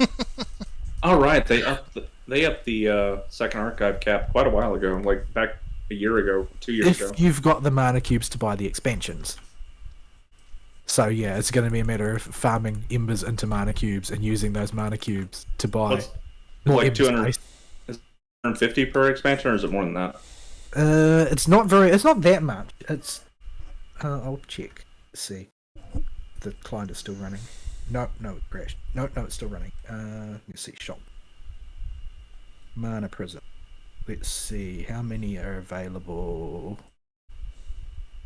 It is Mana Prism, isn't it? Am I looking in the wrong menu? Maybe. I bought them all. Oh, I thought that it was Mana Prisms. Maybe it's not. I cannot find them right now. I'm not sure why. Oh no, here it is. I was looking at the wrong one. Okay, so there are 80 in stock right now. Each one expands it by 5 slots, and they cost 50 mana cubes each. Oh, okay. That's an obnoxious grind, but not the most obnoxious grind per expansion. It's because it's just storage space. They don't make it too horrific. But yeah, it's I've just overcapped on purple crystals, by the way. I'm at 19 now. Okay, let's go turn those in, and then I'll figure out what the next step is and see if I can help you with it. House of the Dead, isn't it? Probably, but that's the step that's cock blocking me right now. So. Right. Anyway, I'll head to Domain Enclave then. Yeah. So I'm probably going to involve to engage in the circular logic of farming in order to get more space to farm things. And then I'll just hoard all of those whatchamacallits, those embers until there's like a 3 times success rate up. Well, there's usually they have 3 times success rate up on character growth at sort of roughly the pace that there's 3 times equipment drops in Pinecone, so usually 2 or 3 times a year sort of thing. So I'll just hoard them for that, and anything that I can't fit, I'll just blow on whatever I can. But they have introduced this year that when you have completed all of the story portion of the event, your pull 10 times on the lottery turns into pull 100 times on the lottery. So finally, it's actually plausible to get through your lottery pulling in a timely fashion if you super farm it. So that's good. There's been quite a few quality of life updates this lottery, such as there's a counter for number of pulls remaining on the current box, and if you're just pulling, it will automatically switch over to the next box once the previous one is filled. So there's a way less random button pushing and things in order to get it to go smoothly. So yeah, the signs are all there for me to go bonkers on the lottery this time, but I don't really have the free time to do it, even if I've got a good build. So I probably won't go too insane on it. And I also don't know what I'll do with the product, to be honest. I did bump my Space Ishtar up to 100 to smooth out the farming process, but that's sort of something that will pay dividends for months and months and months and months to come, because she won't be surpassed as the premier farming servant until Melusine comes out, and Melusine's not like significantly better than her in any case, and so she even remains relevant now that Summer Ibuki is out, and her flexibility to work with any of the meta supports means that it's always a good idea to buff your Space Ishtar. I haven't put gold foos on her yet. I've got about 30 gold foos of each type in stock at the moment in my second archive, so I could put a significant amount of extra stats on her if I wanted, but I haven't decided where I'm going to put those yet. So yeah. So yeah, FGO is basically, because I can easily, if I've got a few minutes, I can easily stop and do a couple of lottery farming runs, and then go on to something else. So that's what I'm mainly paying attention to at present. But yeah, I don't have much time for any other video games or anything, and I've just been getting home and crashing pretty much because I'm going bonkers at work all the time, because we're still understaffed, of course, naturally. Of course. But now I get to interview people and determine who we hire and who we don't, so we can finally stop hiring deadbeats, or at least hire fewer deadbeats. Because the rubric for the previous manager on who to hire was basically how soon can you start, not on any of their actual qualities as a worker. So we got a lot of people who would start and then throw a tantrum and leave. But yeah. Anyway, I don't know what the timeline is for things getting better, but the previous lab manager worked like a 35-hour week, I should say, rather than normal work-life balance. Is this kill cutting out for you guys, or is it just for me? Just for you, I think. That's really weird. Should we go to a break while your connection stabilizes? No. I don't have it. I don't really have anything else to talk about for my week, so it might be apropos to go on a break anyways.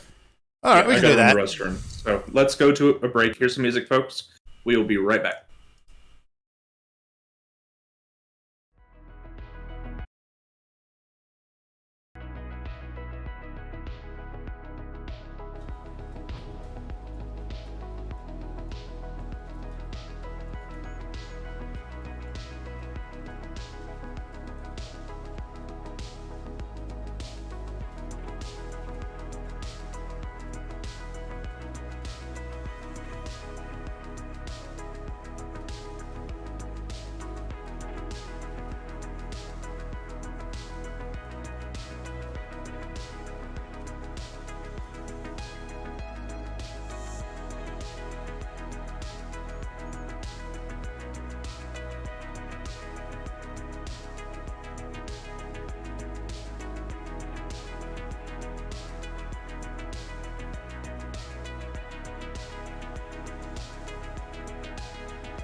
And we're back.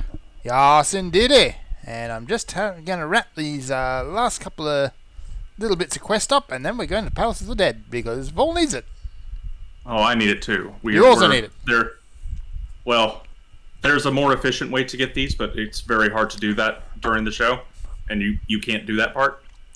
No. That part, but you can come with us to Palace of the Dead, so I figured. I need more pot shards. Yep. Get yourself a class that needs EXP, and we'll go bop it. Yep. Yep. You always need more pot shards.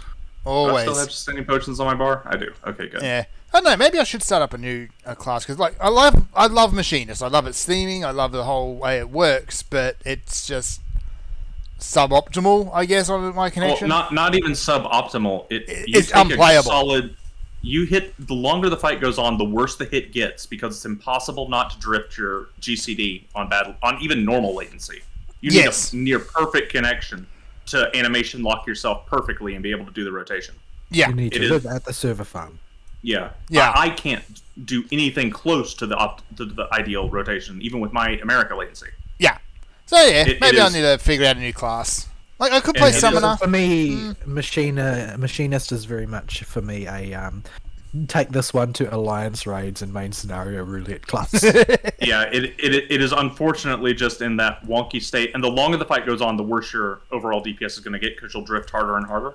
Yeah. And it's not a insignificant loss if you can't do the rotation properly. It is it is like 10 to 15% of your damage is just you don't do that much damage. But ultimately, there ain't nothing quite like drill for Palace of the Dead. Yeah, for Palace of the Dead, it doesn't matter. For casual content, or casual runs, you have drill, and for hardcore runs, you have just the best DPS for the level bracket. Oh yeah. So yeah, maybe I need to decide on a new class. Yeah. So Paul, you were talking about being a lab manager before. It's been on my mind a lot lately, because I take it very seriously, and I don't know how seriously the last guy took it. I got the impression that he didn't take it very seriously, but I really do have what I really want to do is I want to make it a prosperous workplace that people are happy to go to in the morning. I'm not satisfied with just keeping the car in the road and barely running. That's not what I want.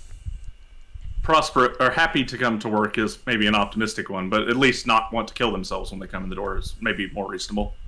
Well, yeah, I'm not using happy in the sense that they should be like drug-addled ecstatic to show up. I'm just like, I don't want people leaving because they are that unhappy to show up, which is what happens a lot of the time in this industry that I'm in. Like, the attrition rate is enormous, because usually the lab manager is some feckless bastard who doesn't give a toss, provided that the place doesn't get shut down by the government.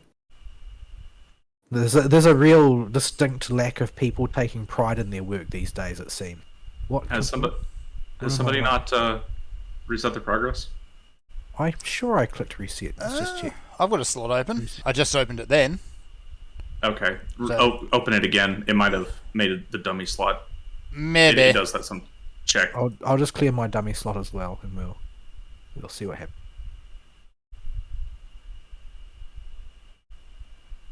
Okay. We both reset? Yep. Okay. Should take it this time. Starts at 50. What the heck is going on? Hang on. Okay. Reset your progress. You know what it was? Because I didn't tick the thing. Now try it. You didn't tick the thing? Yeah, I thought I'd clicked it off, but no, apparently not. No, it created a dummy slot again because I tried to QS earlier. So reset it again. Make sure you got an empty slot. I don't know why it does that. Oh, so if you have a failed one, it creates that dummy one, does it? If you try to go in and somebody can't, it puts question marks next to the other two and creates a dead slot that, from what I can tell, you can't use.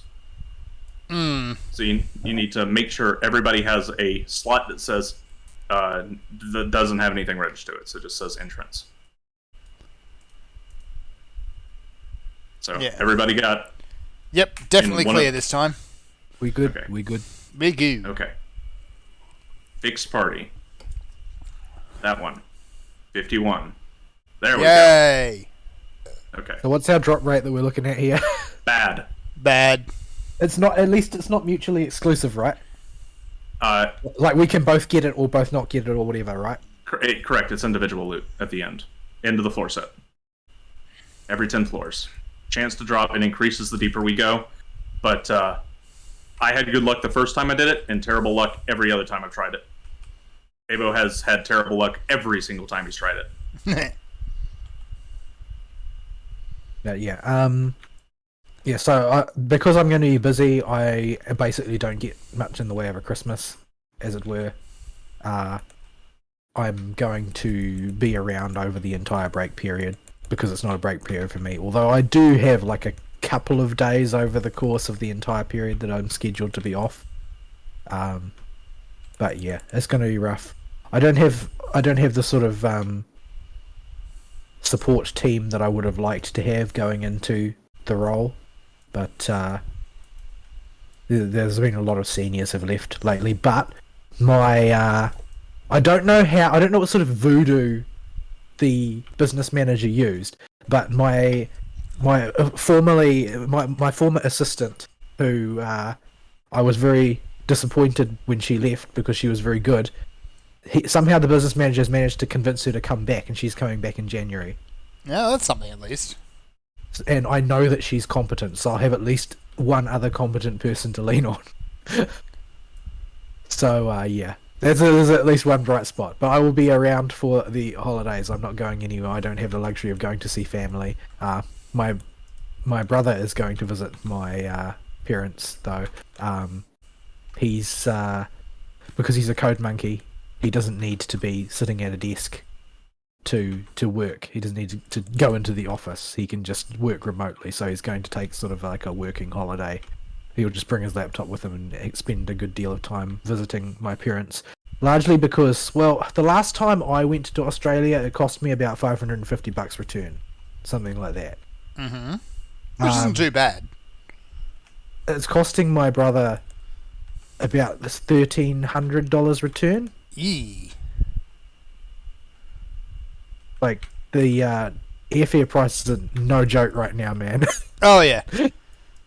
Last time I looked, actually, it cost me $800 to go from here to Townsville. So... Yeesh. Is that further than for me to go to Sydney? No. It's a lot cheaper. A lot shorter. It's only 800 kilometres. I don't actually know I don't know what the distance across the Tasman Sea is. Yeah, yeah, more than 800.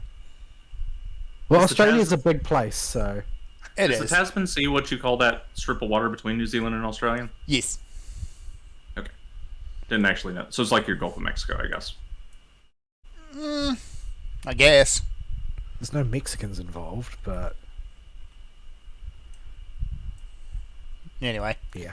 Anyway, I don't have much else to talk about for my week because it's been quite busy, but I'm tentatively looking forward to it because, well, I mean, Ari knows what it's like. It's nice when you can finally take ownership and start changing things for the better. You don't have superiors in your way anymore. It is a right pain in the butt when you're getting it all set up, but it's a rewarding pain in the butt, and that at the end of if you can see the end of the tunnel and when you actually get there, it's a great feeling. Like, you remember what it was like when I did it. I just disappeared from society. Yeah, for months at a time. It happened multiple times. I would just disappear as I noticed stuff that needed doing. Yeah, I'm not in a family business, of course, so it all works a bit different. But if I want to stay within the broader corporate structure of the business I work for, they value people who do a good job at lab manager very highly. Like, if you aren't too fussed about your location, they will shower you with cash to go and save other labs that are falling apart if you demonstrate you can do it once. That should be interesting. There is a certain amount of career growth potential there if you want to go down that route. On the other hand, the business I work for are ESG cucks. Oh, no. In a big way.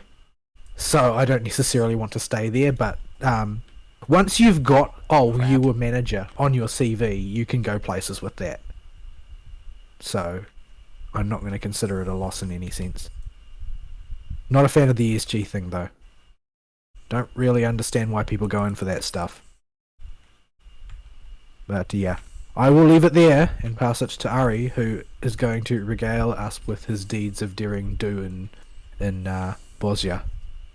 Yeah. You did do a do.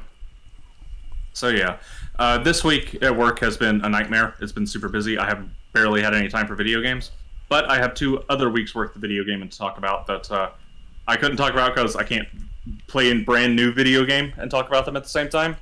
And so I couldn't do it during Deep Rock Galactic week, and last week was the Game Awards. So I didn't have time to go through them. So let me do this, because this will be the easiest way for the listeners at home to follow along. Here is, I'll share my personal notes. And there are more notes in the MMO channel if you want to know my thoughts about essences. I copy-pasted them there, but they were just a text file I edited. Are you going to slap these up on Steam as well? No. The Steam community for Final Fantasy. No. You overshot there. I've never looked at it before, ever. Yeah. I have no intention of ever looking there either. Yeah, you overshot there. You could have just said the Steam community and stopped there. Yeah, I've never looked at any Steam communities for that matter. So they're all bad. Some of the older games or niche games or genre-specific games are okay.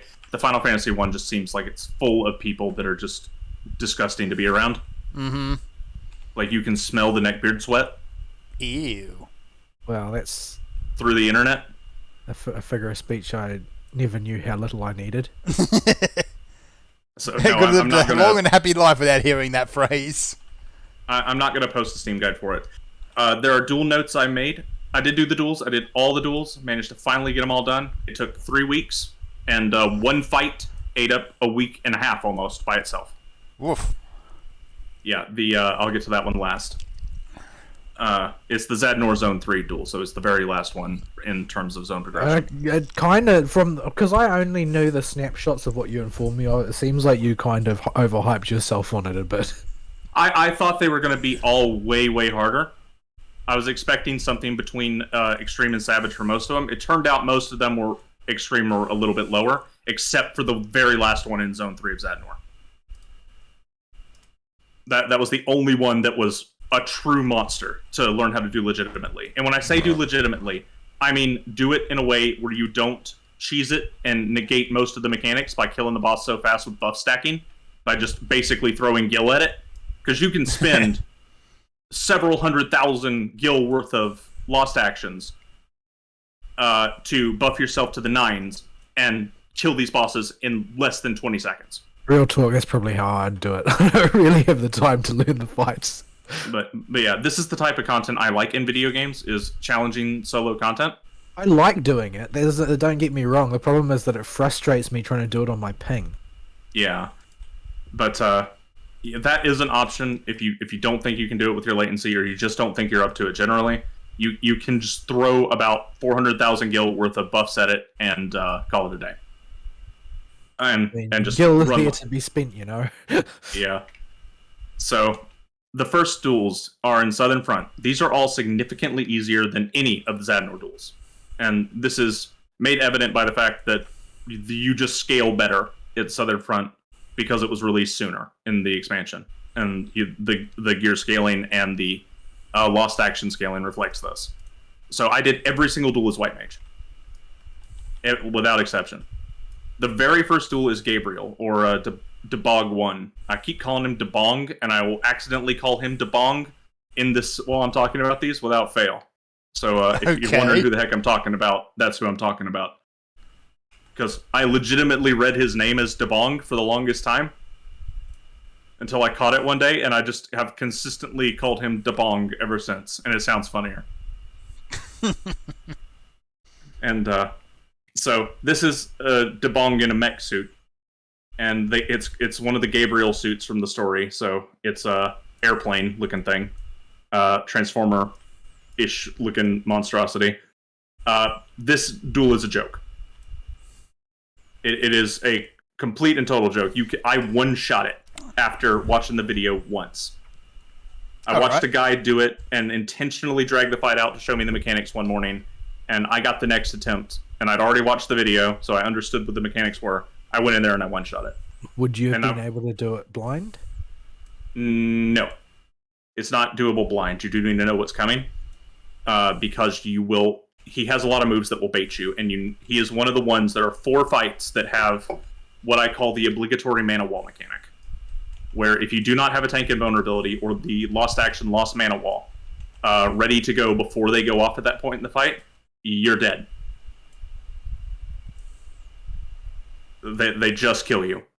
And every boss has one mechanic like this that they do exactly once before their enrage timer goes off. And you need to just have the mana wall and or the tank invulnerability ready to go. So Are these fights all technically doable by any class? yes, every single one is easily doable by any class. Well, you use the word easily rather easily there. Okay. Each one is technically doable with all classes, although doing them as melee classes in general is very difficult if you want to do them legitimately, because keeping the buff from Lost Assassinate up nonstop is quite a bit of brain work unless you're used to it. Where you get the full benefit of the super buff Font of Lost Power, and you can keep it up perpetually as long as you chain Lost Assassinates back to back to back to back. Did you watch anybody do it in your travels?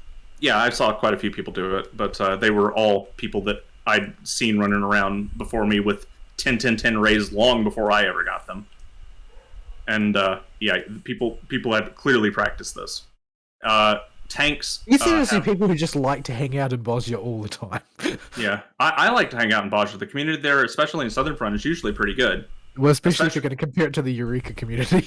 Yeah, like, you remember, I sat through Eureka not too long ago, so anything that's small, this relatively small instance group content with people, any community is going to be better than the Eureka community. So, but the Southern Front community was incredibly nice while I was learning the duels. One guy, when he heard I wanted to see the duels to really learn them, and that I was trying to do them legit, he got really excited because apparently people don't try to do the duels legit anymore. They just want to flare start and call it a day. And so he sat down and he actually intentionally spawned all the duels and showed me the best spots to spawn them in Southern Front. And he showed me how to do each duel by dragging the duels out so they went through their full cycle of mechanics all the way to Enrage, and let me watch him. Nice. And then he was there when I got 2 of the kills, and he was there with the whole group of people cheering me on that knew I was working on it. It was really nice. But yeah, and this not to that degree, but still a similar type of interaction happened with all the other duels. It was a very positive experience with randos, which surprised me. Well, FF randos tend to, on average, be better than other MMO randos. Yeah. It's the sort of thing you don't get in MMOs anymore. Yeah. So, it was very organic interaction, too. Just joined the CE for one, and was trying to qualify for that duel, and I told him, I asked if anybody else was trying it, he said he was, and then afterwards, I was telling him about what I was trying to do, and he was like, oh, I didn't know you hadn't beat him yet, I'll help you. Here, I'll show him to you so you can get a better idea about him. I'm like, okay. Because I'd only watched one duel at that point, and he'd already got picked for that one. So I didn't want to queue. He just decided to show him to me.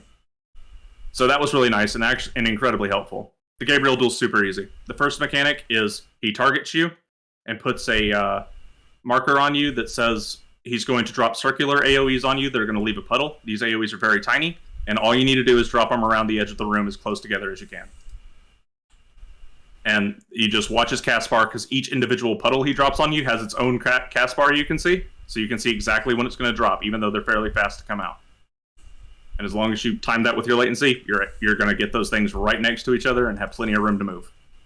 His other mechanic is he spawns a tower, and he will go off the edge of the arena, but still be targetable for ranged attacks.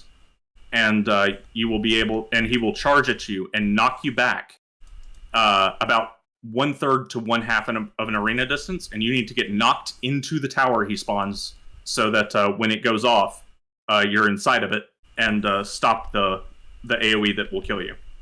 So just line yourself up to get knocked into the tower. Easy stuff. Eventually, he adds his other core mechanic, the thing we were talking about earlier, you, and only your left, right, front, or back side will be safe. One of those three, or one of those four rather. And you need to face. Show him your hole. Yeah, you got to show him your hole while getting knocked back. This is also really easy if you know it's coming. His mana wall gotcha mechanic, except you have no safe side. You have no hole to show. So you're just going to die without mana wall if he hits you there. His charge will do full damage and kill you. Well, this also negates knockback, so you need to be sure you're in the tower already, and you pop mana wall, and you survive the attack, and the tower blows up, and then you swap mana wall back out for a DPS action. So yeah, that's the fight. And there's really nothing to it. You just do that a few times. He has one other mechanic that will bait you with extreme caution, which is like Pyretic, but not as unforgiving, because it only counts the very end of the timer as its tick. It doesn't count the near the end of it like Pyretic does. It kind of feels like Pyretic will trigger if you move at all while the buff's on you. But extreme caution seems to only care about the very last tick of the debuff. So you're free to move with the debuff on you, not that you'll want to, because you want to drop the AoEs. He'll dump on you immediately, or dump on the ground near you, somewhere relatively safe, and you need to stand still to do that. But the whole point of the mechanic is to put that debuff on you, and then drop AoEs on the ground right on top of you to try and bait you into moving too early. And all you got to do is wait for the minus extreme caution to appear on next to your character in scrolling combat text, and then run out of the AoEs. And he'll do some one other mechanic with a proximity marker and the slowest move in the world, but it's the easiest thing in the world to dodge. You remember those missiles in one of the Omega raids that are the slowest moving missiles in the world that go across the entire I'm pretty arena? sure that this defies the laws of physics. Yeah, that he sends a 2x2 grid of them across the arena that will intersect at a certain point. And you just need to drop the proximity marker on one side and run to the other side, and weave your way through the incredibly slow AoEs. Or not AoEs, getting away from the proximity marker, and you have forever to get away from the proximity marker. It's such a free mechanic. So that's Gabriel. He's a joke. The next one, I'm skipping Lion for now because he's the hardest one in the zone, and will actually take some practice. I should mention, to spawn these, the method for spawning critical engagements in Bajra works as follows. Each zone, each Southern Front and Zadnor, the two mega zones of Bajra, are subdivided into 3 subzones.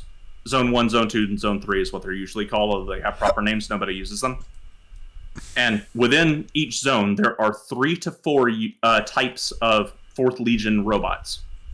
And killing a specific type of 4th Legion robot will progress you towards spawning the CE associated with that type of robot.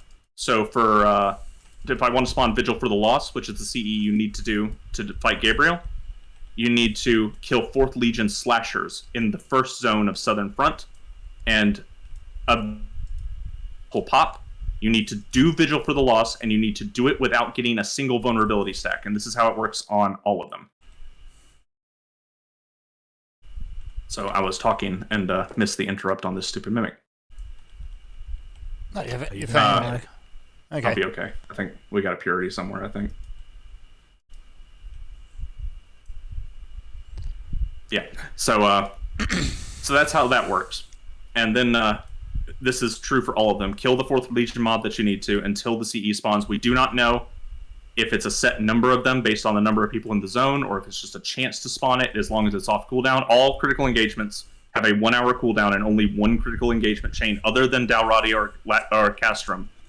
They can be up alongside critical engagements. Can be up at a time. And for a few of these duels, the real trick is doing the CE enough times to figure out how to not get hit. Shocktober, I'm looking at you. Yeah, that's the one to fight Lion in Zone 2 of Southern Front. We'll get to that in a minute. The third zone in Southern Front is the one I actually did first, and I kind of wish I hadn't done this one first because it gave me a false impression of how these duels are going to go. It was not a good one to start learning because its mechanics are very wonky, and I'm not even sure I can properly describe them. You can see them in my notes, and I don't actually have very detailed notes for this fight because it's all very simple mechanics. Basically, it's the fire dude that you see all over the place in Zadnor and Southern Front, Sardivar. And you'll fight him in both a human form and a fire form that he'll alternate between. He starts in the human form, and the human form's main mechanic, aside from a few basic AoEs to move out of, and puddles he leaves on the ground, is he will summon birds that fly across the arena. And he'll summon one set of birds first, which will have 1/4 of the arena left as a safe zone because they spawn out and then fly across it and disappear. It'll leave 1/4 safe, and before that one goes off, he'll summon another set of birds. So you need to look at which birds spawn first to know the safe zone, and then move into the half of the arena that'll be safe with the second set of birds. His mana wall mechanic is there is no safe spot with the birds, because he will do it at the same time as the spinning clock mechanic you see all the time with clocks on the ground where you need to stand in the slow clock and move into the fast clock afterwards, or after the fast clock explodes, before the slow clock explodes. So you need to intentionally get hit by the clock after popping mana wall to get popped up into the air so that you'll fly right over the birds as they zip across the arena. This is a little tricky to visually understand, and it took me a couple tries to understand that. And the rest of it is in his fire phase, he spawns a tornado in the middle of the arena that cannot be attacked, but can be targeted. It has a cast bar on the enemy list. And you need to pay attention to whether it's doing a point-blank AoE around it that's absolutely ginormous and covers all but the very corners of the room, or if it's doing a knockback that'll knock you full 1/2 arena distance away. And you need to know what sequence in the fight for the AoE Sardivar's on to point his AoEs so they don't go into the corners. And later in the fight, after the first demo set, only one corner will be safe because he'll block off 3 corners with fire AoEs. So you'll need to be very careful that you don't point junk at the safe corner. What's in this one? Steel. Okay, I can do that. So yeah. Sardivar, his only other mechanic is he's the only fight that requires a medikit or a dispel, because his human form will apply a dot, and you can play chicken with it in server latency and hope you can get it dispelled off you with a Suna or something before the first tick goes off and one-shots you. That's the dumb idea. The better idea is to put a medikit on yourself that'll auto-remove the stupid thing as soon as he applies it, and has a 30-second cooldown so you can reapply it before the next human phase starts, because he only does it once per human phase, excluding the first human phase. And that's it. He just rotates between those 2 phases. All right. The next one in Southern Front is the hardest one, and it's the hardest one because it's partially because its critical engagement beforehand is Red Shocktober. For those that have not got to experience Red Shocktober, to not get a vulnerability stack in Red Shocktober, it is easier to solo it, because you don't have other people dropping random AoEs on top of you, plus the Chocobo doing stuff. Yikes. I once went with a group that must have been prodigies, because one of them was just like, don't worry, just follow me, and everybody stood on top of him and followed him, and we all got through. Yeah. It is possible if that dude has reflect and knows what he's doing. I wouldn't trust myself to do that, because there is one pattern in Shocktober that I run early on because it scares me, and I don't trust myself with it, basically. Yeah, we got the. I haven't picked up the horde yet. Oh, there's a horde on this floor. Okay. Yep. So Just gotta find it. So Shocktober has 3 patterns that'll cycle through with AoE from the Chocobo, or 3 mechanics that it'll cycle through. But the big takeaway is all but one of them can be reflected with Lost Reflect. So, and the other one, it significantly helps to bring Lost Impetus unless you really know what you're doing and know it's coming ahead of time. order is random every time you do it. And the thing that makes this difficult with a lot of people is unless everybody's staying together and dropping AoEs consistently in the same spot, the Chocobo will target random people to drop circle AoEs on, and these are moderately sized circle AoEs. And they can actually block off safe zones if people are spread out in wacky places enough. Nope. So what you wind up with is the less people there are, the less potential there is for somebody to drop crap on you. So I actually had better luck soloing it, and it took a bit for me to really understand it. But bring Lost Reflect and just spam the heck out of it if you're with a group, and just focus on dodging AoEs. It's way easier that way. With Lost Reflect, you can ignore the stack marker, the proximity markers, every marker except for hard AoE drops on the ground or the Chocobos dashing across the arena. So that is that's that one. And then there's the Lion fight. The Lion fight, if you take a look at my notes, you'll notice is significantly more detailed in the Southern Front notes compared to the other ones, and that I've broken it down into multiple phases. And you will need to learn this fight incredibly thoroughly so that every mechanic in this fight is second nature and a joke for the rematch in Zadnor, which is the hardest fight of the duels. So the first mechanic he has is Wind's Peak that you need to know about. Wind's Peak is a point-blank AoE around him that is very small, but about half a second after it goes off is a 1/2 arena distance knockback, or just short of a 1/2 arena distance knockback. When he does this, you need to run into the hitbox of the very small Wind's Peak AoE so that you don't get knocked into the wall. Assuming it's not paired with a mechanic or one other mechanic, in which case you handle it differently. His other mechanic that is consistent and mixed with other stuff is called Taste of Blood, where he will hop to a spot in the arena, turn to face a direction, and absolutely everything in a 180-degree line in front of him will get hit and instantly die. So you have to get behind him. You have about 3 seconds on the cast, but that sounds like a long time to get across the duel arena until you realize you gotta dodge other mechanics while you do it. And this necessitates everybody that doesn't have a gap closer bring Lost Swift or Lost Impetus. Otherwise, there is one variant of his third mechanic, Heart of Nature, that you just straight can't do. You will get hit by the Taste of Blood if you try and just sprint it. So, his third mechanic is a mix of mechanics that can come out in many, many different variations. And you need to learn all of them. And is what's going to take the most time practicing Lion. And that's Heart of Nature.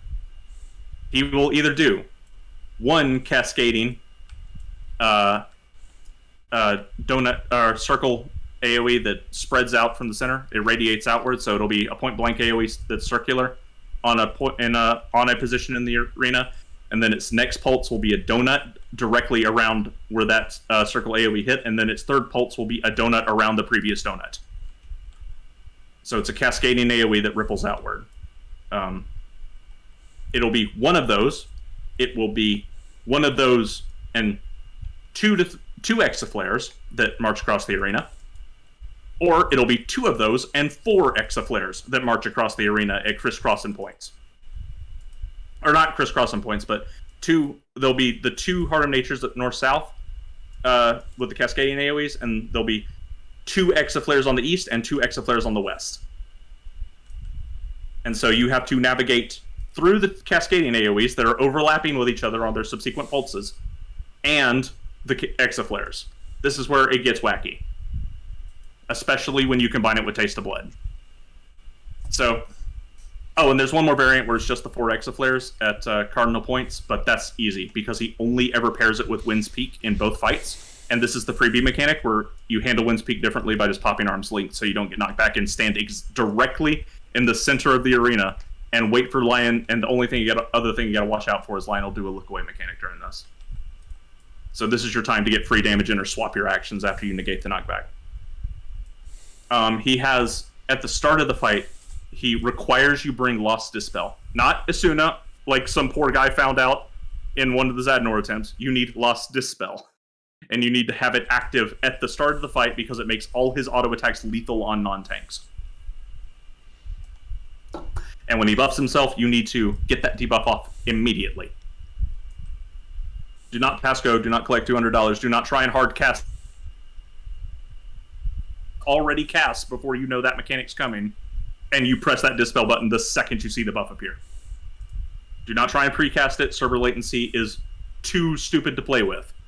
Use Swiftcast or Chain Spell and have it already going before you need to push the dispel button. And you need to find ways to deal with all the patterns. It's not worth going into every single pattern because it's much of a muchness. Just know it's a lot of work to learn every single one of the timings they come up in. And yeah, you need to, because they get much harder in the second duel. So that's the Southern Front. And all of the bosses are a lot of fun. If Lion wasn't tied to Red Shocktober, he would be fun too. But because he's tied to Red Shocktober and you have to learn that as well as an ordeal in and of itself, it's a bit of a mess. Oh, and he has if you have not experienced the hunt for Red Shocktober, you really ought to. Yeah. Joy. Yeah, it's an adventure. But I got all those relatively quickly. I did all those in a week. And part of this was just because of zone scaling. They just have less health, so that you don't get anywhere close to the enraged timers these days. And yeah, you're fine. You can easily beat those with minimal mistakes. Yeah. So that's the Southern Front ones, and then we have Zadnor. Duels are quite a step up. I do not have any notes for Menenias, you'll notice, because most of his mechanics are not that complicated. The problem is keeping all of what is active in your brain. Yeah, I remember hearing you say, "Oh, which one did he use again? Was it Dark Shot?" Yeah, was it Dark Shot or Wind Shot that he preloaded? So he has the standard, loads his Gunblade or Sword or whatever with another mechanic. So when he does a different move later in the fight, it will have a bonus effect depending on what he preloaded. And that minutes ago. So you need to keep track of that. But the bigger problem is the minefield mechanic on Menenias. He's the Zone 2 duel in Zadnor and was the first one I did. It is very helpful to have a buddy who plays Markin' Buddy, and everybody, even people that do this legit, do this because this fight is just too much brain work without it. Has a Markin' Buddy for this duel. At set points throughout the fight, he will place 2 mines in one corner of the arena. Where they are in that quadrant is semi-randomized. So one of those mines will have a Step on Me marker. That's the blue circle with the foot marker on it. You must step on this mine within 5 seconds of it appearing, or it's a wipe. The other mine will have a Don't Step on Me marker, which will be red with a foot marker that has a cross through it, or a slash through it. You cannot ever step on this mine, or it's a raid wipe. That marker's not going to stay there, is it? No. And in fact, any indication of where these mines are disappears after about 7 seconds.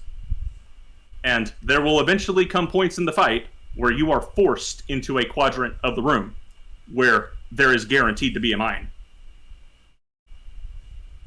And so what you wind up doing is getting a buddy to mark the center of every unsafe mine and planning your moves around accordingly. Okay, it finally opened.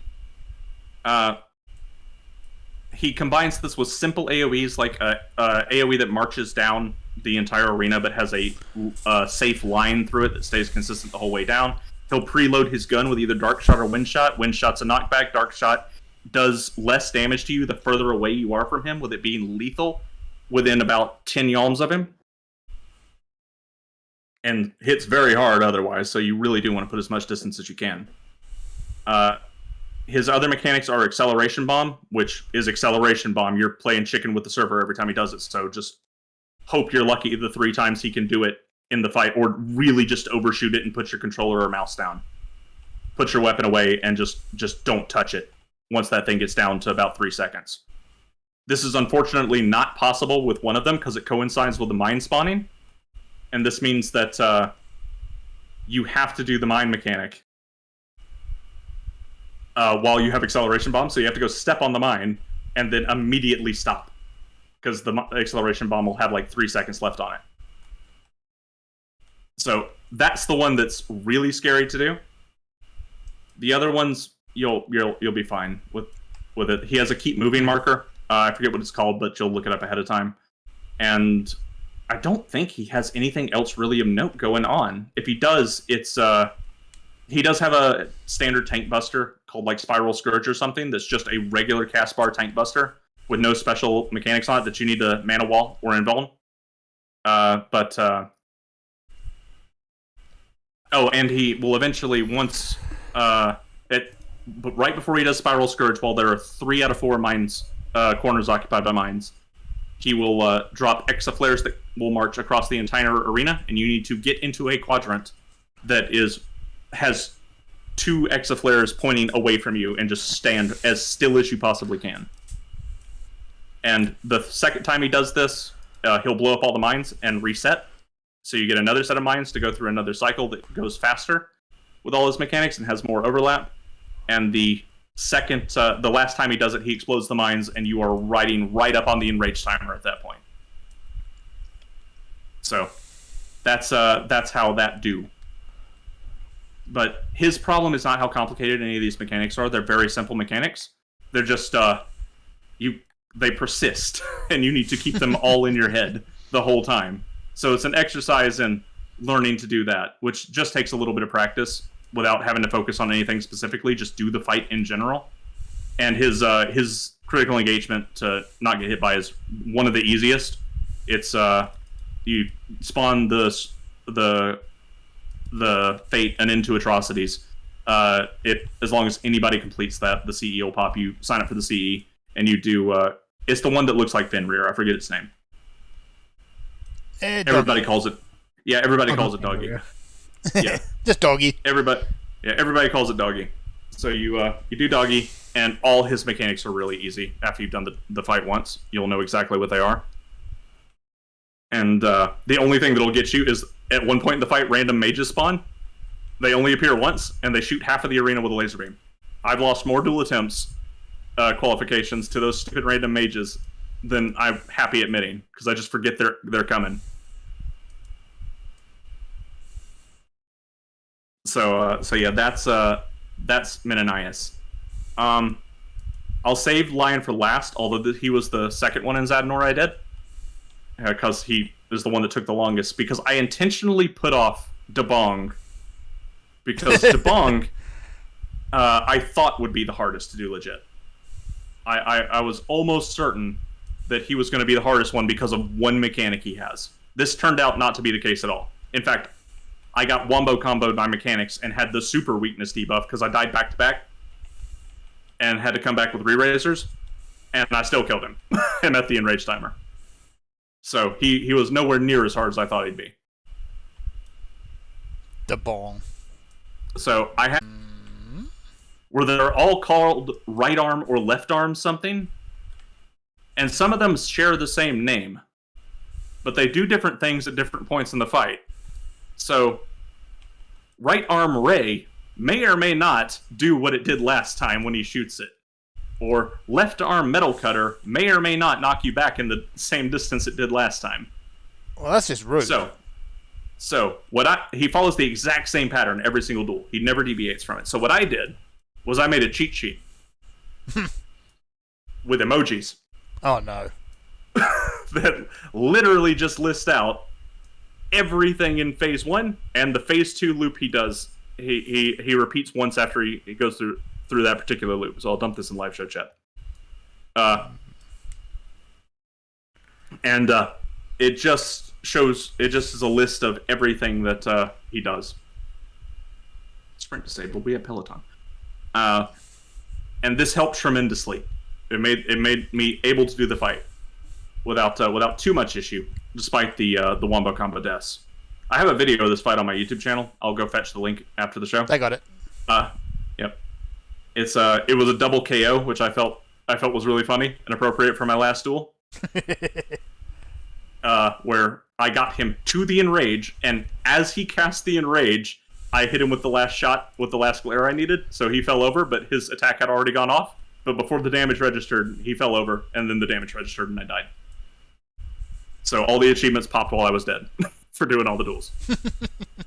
His mechanics are, he has 3 cone AoEs he shoots out with left arm Metal Cutter that will knock you back very slightly on the first hit.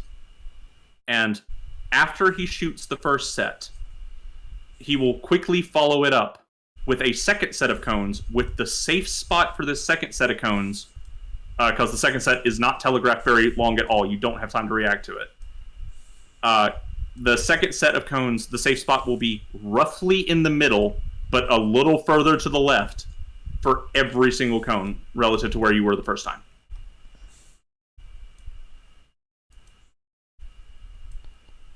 And you just gotta kind of learn where that spot is. Where that is it takes a bit of practice. I died to this about 2 or 3 times before I finally figured it out. And after that, it's just you know where the safe spot is on the second hit, and you just move to it. After that is he combines it by spawning a tower with right arm something. Doesn't really matter. I have a tower icon, and he will do tower, Metal Cutter, Metal Cutter. And so you have to position yourself with a small knockback from Metal Cutter to knock you into the tower, and then the tower has a knockback that has a small knockback as well. So you need to position yourself in the tower to get kicked into the safe zone that'll be closest to you after the first Metal Cutter goes off for the second hit of Metal Cutter. And then he starts buffing his arms. If he buffs the left arm, Metal Cutter will double its knockback length. And so it has a big knockback. And so you need to stand really close to him when you're getting knocked into towers. If he buffs his right arm, the tower will knock you twice as far, and you need to get knocked into the far safe zone. And then it gets to the scary part. The first scary part is he clones himself 3 times. And each of these clones puts Twintania's dive bomb marker on you. Wherever you are when this dive bomb marker appears is where the attack is coming from outside the arena. So you need to pre-position and know this attack's coming, and drop this move in a safe spot, not near where you need to dodge mechanics that'll be incoming. So he combines this with Metal Cutter as well. So you need to know the first hit of Metal Cutter will go off, the laser from the first set of clones, because he summons 2. The second hit of Metal Cutter will go off, so you need to be moving to a safe zone, but not in a direction that will get you whopped by the 2 clones. And then you need to keep moving to the opposite end of the arena for the next mechanic to dodge the next 2 clones' shot when they target you. But you need to be moving in a direction that isn't going to block you off, leave you blocked off by the clones. This sounds more complicated than it is. This looks scary when you see other people do it. When you actually do it, it's not that bad. There's just a lot going on, and once you know... The next one requires Lost Sprint or Lost Impetus. You have to pop your move stuff, and you've got to book it across the arena as soon as you see the marker for the red marker over your head for the next mechanic disappear. If you do not have Lost Sprint or Lost Impetus, you have to use a tank invulnerability or mana wall, but if you do that, you get damage down for the rest of the fight, and we'll be playing chicken with the enrage timer. So you need to book it to the complete opposite end of the arena. And then he just does a line AoE, no big deal. And then he Metal Cutter, and then anytime he does slash, it's just don't stand in front of him or to his left. It's just a wonky directional untelegraphed cone, but it's really, really easy. And then the big scary mechanic. I watched the video on how I do it after I post it to get a better idea for just WTF I'm talking about. But this is the reason I saved him for last, because I thought this mechanic would be way harder than it actually is. He will spawn 4 rotating plus sign AoEs around the arena, just a little bit off from the corners of the arena. 2 of them, if on what should be your left side, will be rotating counterclockwise, and 2 of them on what should be your right side will be rotating counterclockwise. While you are making your way into each safe zone created by this AoE, he will be dropping 10 back-to-back puddles on you that will persist on the ground and do lethal damage if you get even 1 tick of this puddle. The way you handle this mechanic is you go to the very back corner of one of the counterclockwise orbs on your left and the clockwise orb on your right. And you walk in a very tight zigzag pattern across the entire arena, dropping puddles as you go. until you make it to the end. If you do it correctly, you will arrive at the end, drop your last puddle, and be able to move into the last safe zone of the rotating AoEs before you get hit by a tick of the puddle. If you don't do it correctly, you get whopped by a puddle or shot by a laser. Now, because this is so much crap on the screen and a whole bunch of scary AoE types all at once, I thought this was going to be a nightmare. This, I only messed it up one attempt. And we were fine. I just had to adjust my timing and movement a little bit to move sooner than I thought I would have to for the AoEs, and it was K. That was it. This was not nearly as bad as I thought it'd be. And I put this whole fight off to last because of this one mechanic, because it looks terrifying. Yeah. And then you just loop through that phase again. One more time, and then you're on the enrage timer. So that is Dabong. His critical engagement can be a wonky because it's you have to do Hashmail, who is the Slice's right boss, except with more mechanics on top of it. And he also has AoEs other players can drop on you to ruin your attempt to qualify for the duel. Oh, so yeah, that's just dickish. So just like Red Shocktober, easier to do with less people. Lastly, so the prelude to the Lion rematch, which is Zone 3 of Zadnor. This was the 5th of the 6 duels I did. Rage out, Ari. Oh, rage. Yeah, do a rage. We got enough space on the floor, sure. I'll move to a better spot to pop it. There we go. That worked. The second Lion duel. The first one, or the CE to pop it is really easy. It has show him your hole in it, but that's the only. Everything else is just see where the enemies are coming from, and don't be standing there when they fly in from the edge of the map. So he's really easy to qualify for, which is good because you're going to need to do many attempts on him. All the mechanics from Lion 1 carry over to Lion 2. Every single one. Except now he has a mechanic called Duel or Die. What this does is while he's doing every single Heart of Nature, the most dangerous one from the previous fight, except the Exaflares are pointed, 2 of them are pointed up and down instead of them he will spawn 2 clones.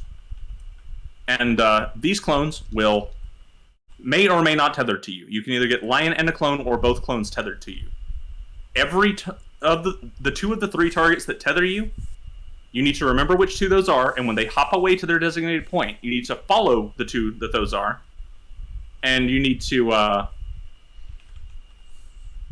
keep track of them and be sure you're hit by their taste of blood that goes across the entire arena. But you need to also avoid the untethered Lion's taste of blood while dodging the double Heart of Nature plus the Exaflares. Oh, it's getting complicated. What's up? What? Hit rage. Oh, hit rage. Yeah. So this is where the fight gets ridiculous. Is this particular mechanic? He'll demo the mechanic on its own with just him and a clone to show you what to do, and this is your time to figure the mechanic out and really pour on the early damage because you're going to be very busy dodging mechanics for the second half of the fight. He also forces you to bring, if you want to be using a DPS action in your second slot to speed the fight up, you've got to bring multiple Lost Dispels because he will reapply the my auto attacks will one-shot you buff 3 times in the fight points. And you've got to know when they're coming and have Dispel ready to equip with Chain Spell or Swift Cast ready to go. And that is a very stressful point in the fight because I would often forget about it and pop the holster out, and my heart rate would skyrocket as my character very slowly throws the vial on the ground as I see him casting the buff. It is a terrifying experience that makes you at risk of a heart attack. And all these duels are compounded. I've been following you through your attempts, and it's still early attempts. You're still surrounded by a ton of people watching you do these attempts. So you at least don't want to get caught out by the dumb mistakes. They're usually pretty like, oh, that was a good try, man. If you die to something like Heart of Nature plus Dual Die, that's understandable. Everybody dies to that if they're trying to learn it. If you die because you forgot to bring Dispel, you can practically hear their thoughts even if they don't say anything. Wow, forgot Dispel, didn't you? You clown, you wasted an attempt. Yeah, like that's what it literally feels like. Is, man, did they even know it was coming? So you don't want to die to something stupid like that. All right, don't be stupid. Got it. Wait. Yeah. We're screwed then. And the fight just gets more it just has more overlap between the listed mechanics, plus from Duel 1 that just go way faster. It is a super intense fight to sit down and learn legit. I'm coming to the exit. I got distracted talking. Yeah. My notes for this fight are absolutely gigantic, so I'm not going to go over most of the mechanics in the duel. It is easily my biggest set of notes, and it's not even close. His only other mechanic worth noting is not move mountains, although that one is pretty scary. The other one is Heaven and Earth, which is a rotating AoE that is 4 cones around him that are narrow-ish. It occupies in total about 1/3 of the arena, and will rotate clockwise or counterclockwise. It is random even on its first appearance. And I have gotten killed by running the wrong direction before.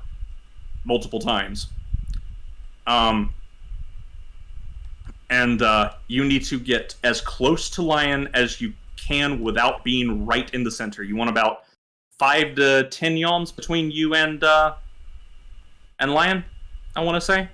That's usually a pretty good spot to stand in, and you want to move in the direction that AoE is rotating along with it. And it comes out very, very fast. Those on poor ping, if they try to do this legit, are going to have to know it's coming and move early. And you need to be in a position where you can constantly be moving, because stopping will confuse the server. Okay. I have died many times because I stopped because I thought I would overrun. That is not the case. Just keep moving for all 4 hits. And do not stop for any reason whatsoever. And the other challenge is other mechanics will force you to be on the outer edge of the arena when the mechanic is about to fire its first shot. So you've got to find a way to quickly either gap close with Seraph Strike, if you're a healer, or pop Sprint or Impetus to get your butt to the close enough to the boss to handle it. And it's a very stressful mechanic and killed me many, many times. There's a bunch of other mechanics that he adds to his repertoire. He carries over a few mechanics I didn't mention last time. If you decide to do it, go look at my notes. And go watch a video several times. All right. But he is not even close to... It's not even a close call. He is the hardest fight in Zadnor. Or in the Southern Front as far as the duels... Southern Front. In Bajra as far as the duels go. There we go. But... in all, it was a very rewarding experience because, number one, I like this type of content in games. Even in MMOs, I like the really hard solo content stuff. And by the end of it, the people that had been watching me try these duels in all of them, if they were regulars in the zone, they would show up to every single duel attempt and cheer me on. I didn't know these guys. I've never talked to them before these past few weeks. Just met them in the CE beforehand, and they saw me doing the duel over and over again. And would come talk to me about it and cheer me on beside the duel. Total randos that have no clue who they are. And probably won't interact with them again. Probably not, but yeah, it's a nice little thing that just doesn't happen in MMOs anymore. Oh, hang on a second. Yeah, it was totally organic player interaction. Yeah. Out there. It's right here. Oh, well, that's convenient. So yeah, I really enjoyed my time learning the duels. It was only requires focus for if the CEs requires you to is a difficult one. You got to focus then, and for the duel itself. Otherwise, it's mostly audiobook time. You flip on an audiobook or a podcast, and you just kill the one mob that you need to kill to spawn the CE chain you need. Mm-hmm. And you just really pour it on when the duel comes on. I do heavily recommend you shut the audiobooks off or the podcast off and turn on game sound for these duels, because especially for Lion, there are audio cues all over the place you can use to get a warning on certain mechanics. That's good to know, at least. Oops, Yeah, turn that on. it takes a bit of practice, but you can eventually learn attacks are coming without seeing them by hearing the audio cue, which is nice. So yeah, I really, if you like this type of content, I encourage you to do it. It is worth the time to learn them, and is very rewarding doing them right. It is very difficult for a couple of the fights on poor latency to do them legit, but I don't think any of them are impossible. The only thing that I really think might give people trouble is Acceleration Bomb's wonky nature and how it behaves even with perfect ping on the fights that have an Acceleration Bomb-like mechanic, or the Heaven and Earth rotating AoE on land too. Those are the two mechanics I don't think you could practice to adjust for latency for, because of just how fast the stupid rotating AoE comes out. You would have to die many, many times to it to figure out where the heck your ping is. Yeah. Because it comes out so fast. It's 4 hits back to back to back to back to back. And it's just really, really fast. So you're playing chicken with your ping on that one. All the other duels and mechanics, you can probably get them pretty easy. If you do want to just throw money in it though, play Red Mage, pre-juice yourself during the CE. Go in with full juice. Have 2 action sets already configured inside your holster, or inside your chest to load into your holster. Have a buffing set that has Flare Star that you throw in your right slot and keep there. And then you put Fontalos Magic, Banner of Noble Ends, and Lost Excellence, and I think there's one more you throw in there. And you just you engage combat with the training dummy, because all these require you to be in combat to pop. And you pop all the buffs that last 30 seconds when there are 15 seconds to start the duel. And you pop the 15-second one right before you click the commence button. You go in there, you run up to the boss, you push the Flare Star button, and you let the dot kill the boss in 30 seconds.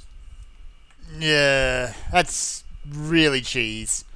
Yeah, it is super cheesy, and you do not interact with any of the mechanics. Or ain't fair. Well, that's true, I suppose. Yeah.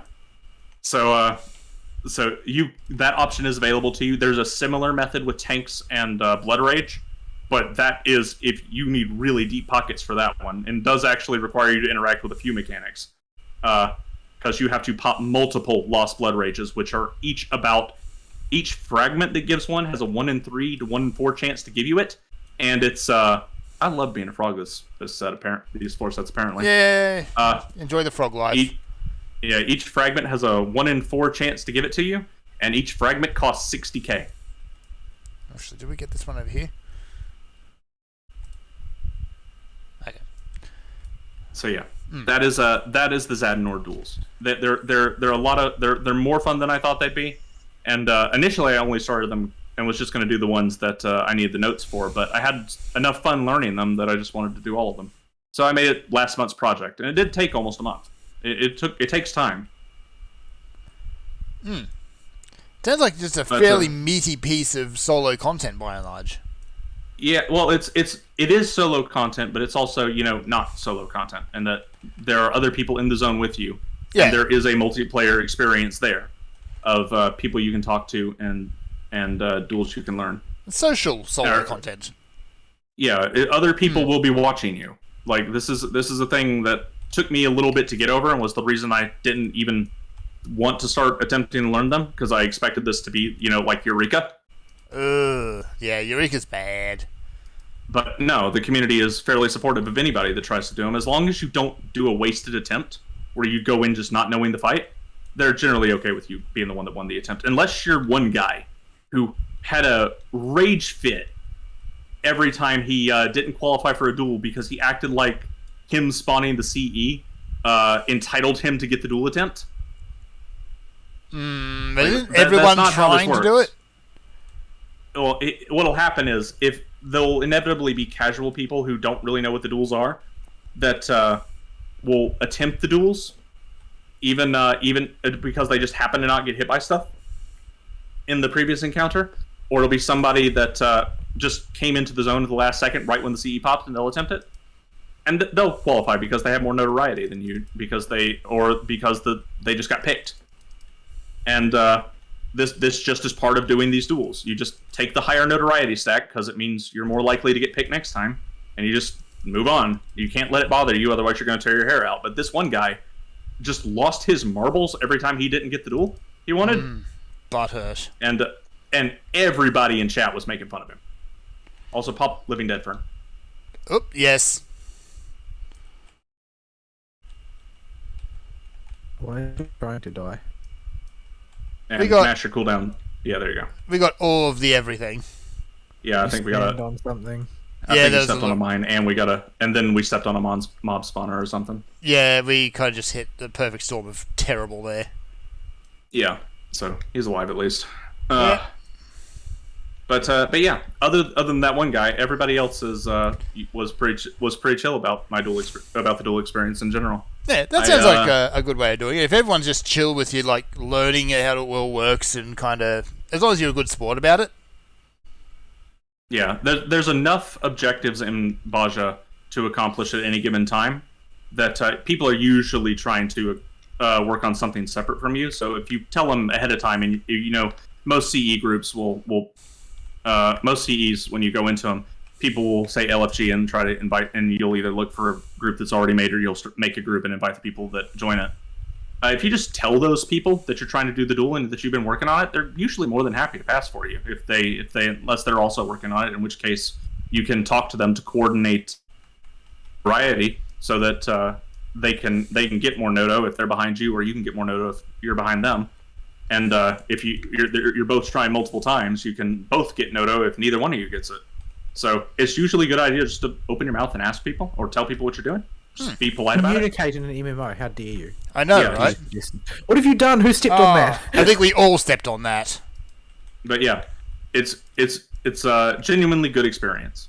So for the time I did it, I have no idea if you would be as lucky as I was, but that experience lasted a whole month with only one random guy who was losing his mind, and when at a time I wasn't even learning the duel in the zone he was trying to get. He was just losing his crap every time anybody else got the duel, and everybody was laughing at him. There's always someone who's got to get a bit butthurt. And he was only there for like 2 days. Yeah. So, Also, so yeah, that's yeah. those. The slight wackiness in the stream at the moment is actually being caused by my incredibly wacky weather at the moment. Oh dear, we don't want to have another incident where. I hope not. Because it's one moment it's raining, the next it's bright and sunny, and then it's raining again, and then bright and sunny again. Yeah, we're having the same thing here. It's been hot all week. Well, hot by New Zealand standards all week. And today, when I wanted to do laundry, it just bucketed down. So. Yeah.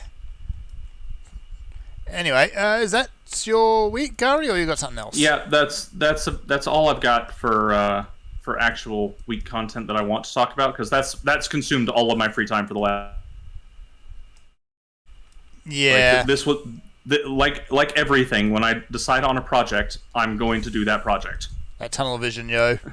Yeah, and that becomes my focus for the foreseeable future until done. But I got there in the end, and it was a good experience, and I recommend it to other people that enjoy that type of content. All right.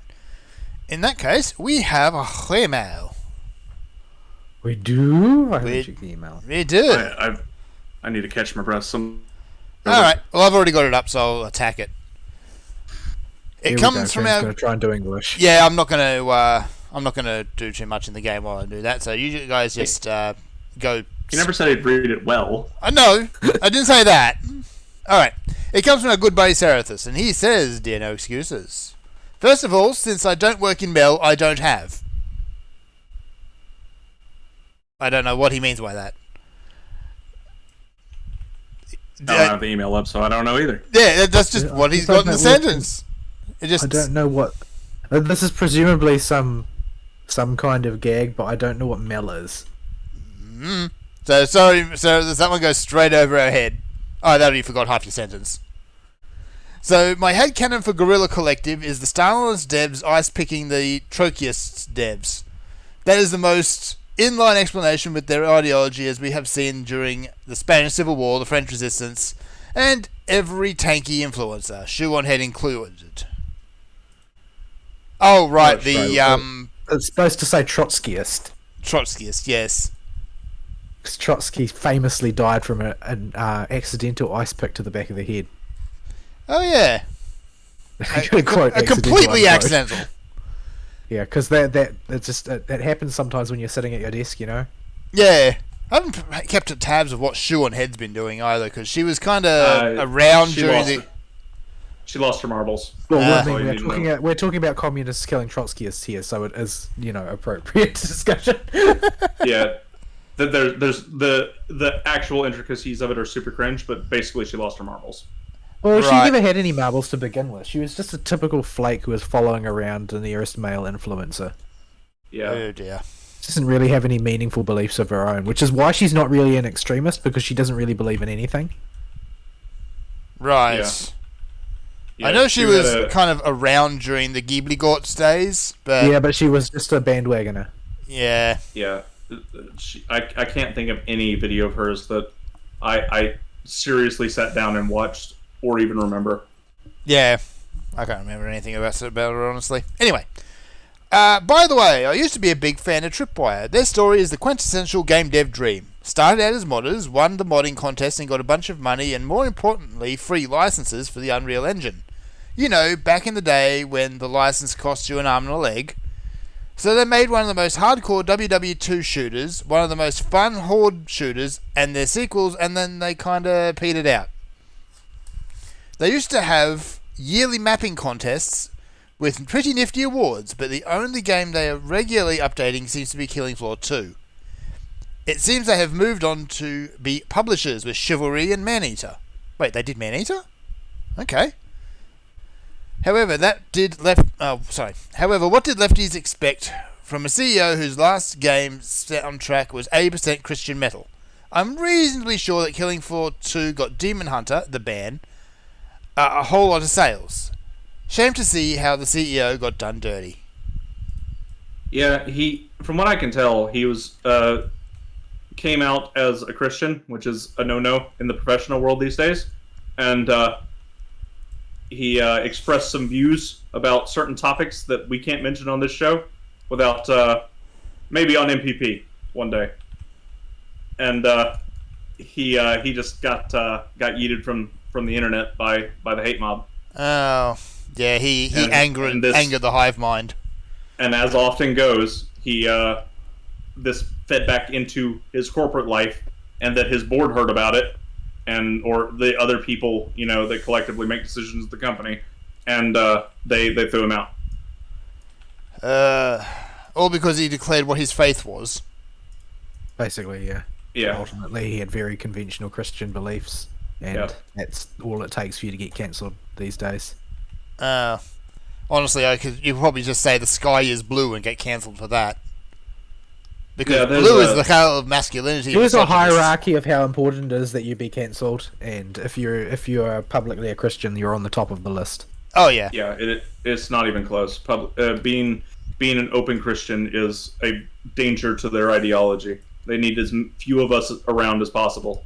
Otherwise, people have roots they can put down in faith and family, and they can't have that.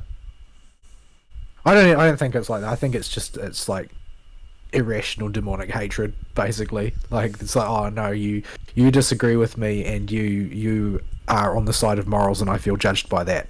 That's all.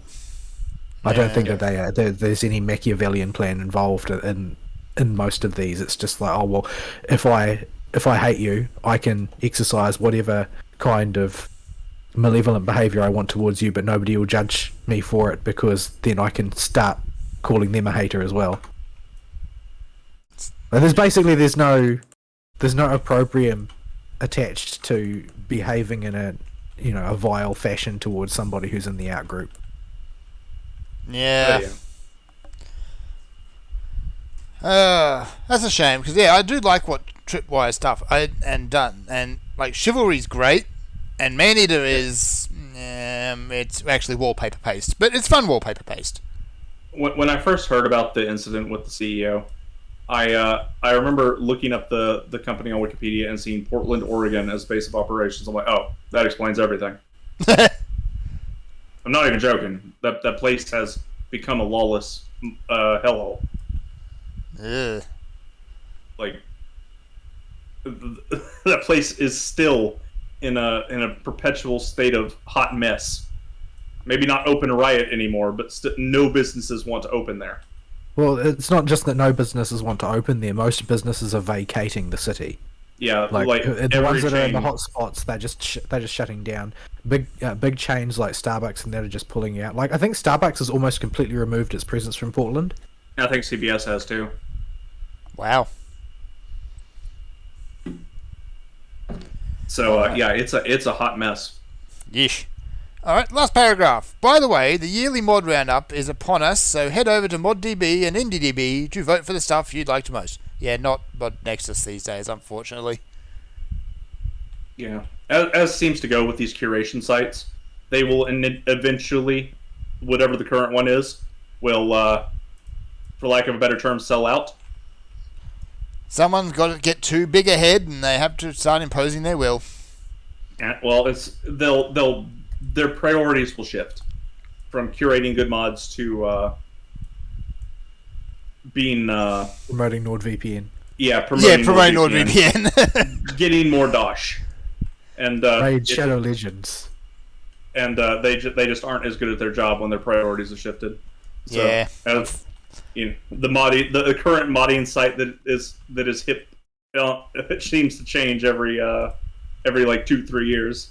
Yeah, unfortunately, Nexus mods, they went the money route, and they went the woke route too. They went the woke route too, and it's like, if they don't agree with what your mod says, then they'll just delete it off their site, so... Oh, they'll just remove. If you replace LGBT flags with American flags, that's a hate crime to them. Yeah. Anyway, where was I? There's still a surprising number of Command and Conquer and Half-Life mods being made. I was surprised about that. I had a look at, I just clicked to the link to see what was on the list, and it's like, wow, there are a lot of people doing mods for generals. Yeah, I'm surprised about Command and Conquer. Like, Half-Life is kind of one of those evergreen games at this point when it comes to modding. But, yeah, Command and Conquer, I'm glad to see people are still playing and modding that up. Yeah, Generals, no less, the red-headed stepchild. Yes! Generals has its By very far my dedicated favourite. following.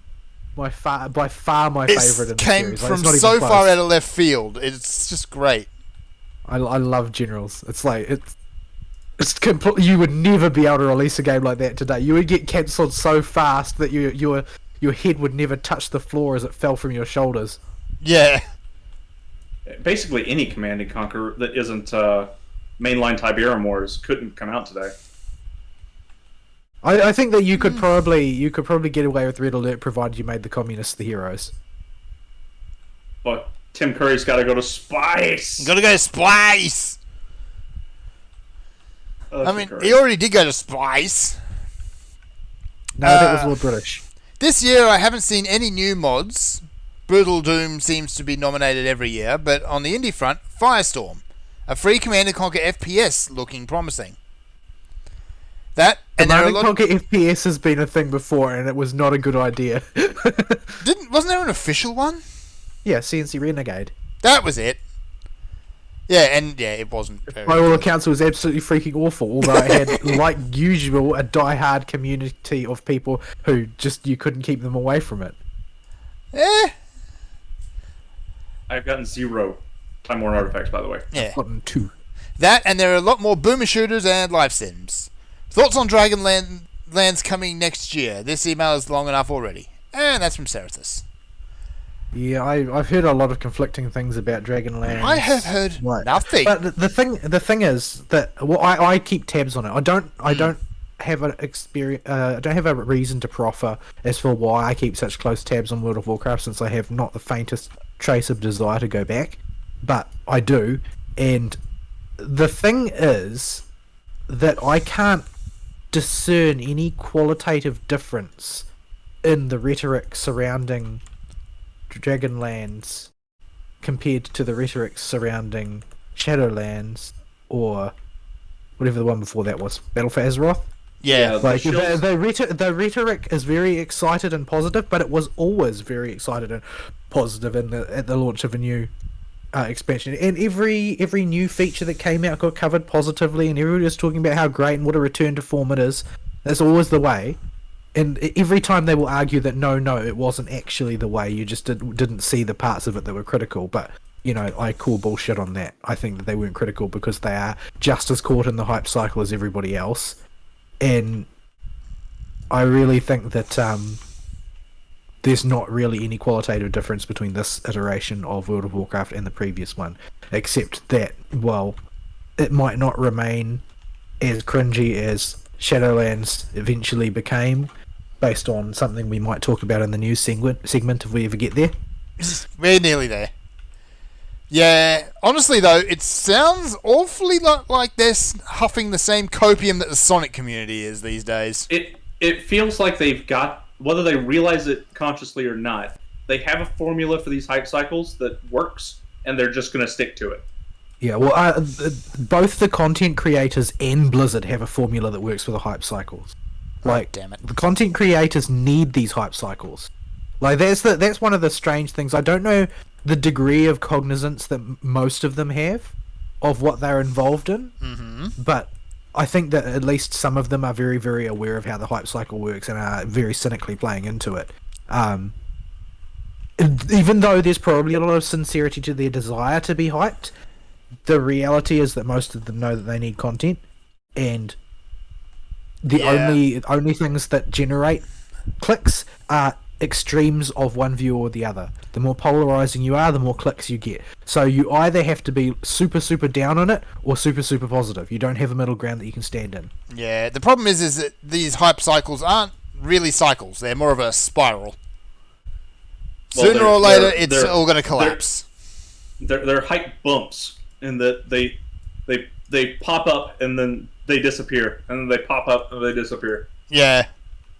Hello, Sonic community. We do see you there. So yeah, I think that the Sonic community, it would be more aptly described as Stockholm syndrome. At this point, I think that's probably accurate. If the game isn't a unplayable buggy mess, they see it as the second coming. At this point, they're so. Rage out, Ari. Oh, rage out. Yeah, you gotta do the thingy. I'm doing a thing. So, yeah. Thing is, normally, even though I don't actively go looking for WoW news of the current state of the expansion tends to still poke its way into my bubble, and it just hasn't this time. No one's been talking about it.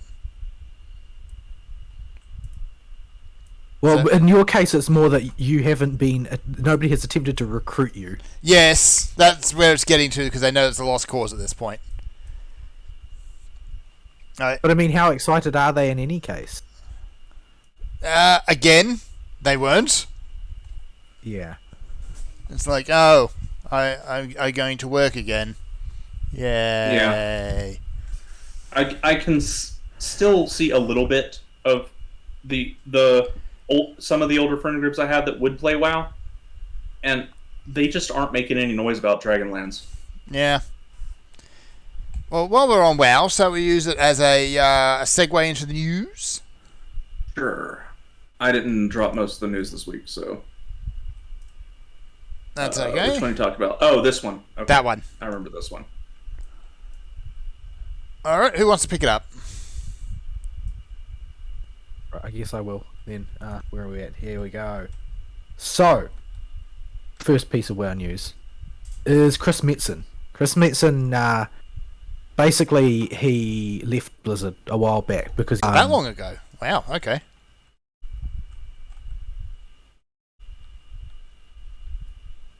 He's one of those people who places an excessive amount of pressure on themselves to be superlative every time they attempt something, and you can only outdo yourself so many times before the pressure will make you crack. Yeah. If you're monomaniacally focused on it. Rage out, Ari. So yeah, he basically started having panic attacks at work and that when he was working on, I think this was when he was working on Overwatch, constantly trying to one up whatever he'd done previously, time and time again, and eventually he retired as a result of deciding that it was really, really bad for him personally. And so he's gone on to basically stand more or less on the periphery of gaming culture, and he's worked as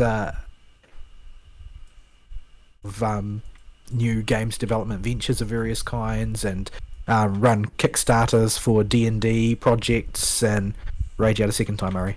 Yep, that's why I stepped out of the circle. But it seems that they've managed to drag him back in, because he is rejoining World of Warcraft now as a creative advisor.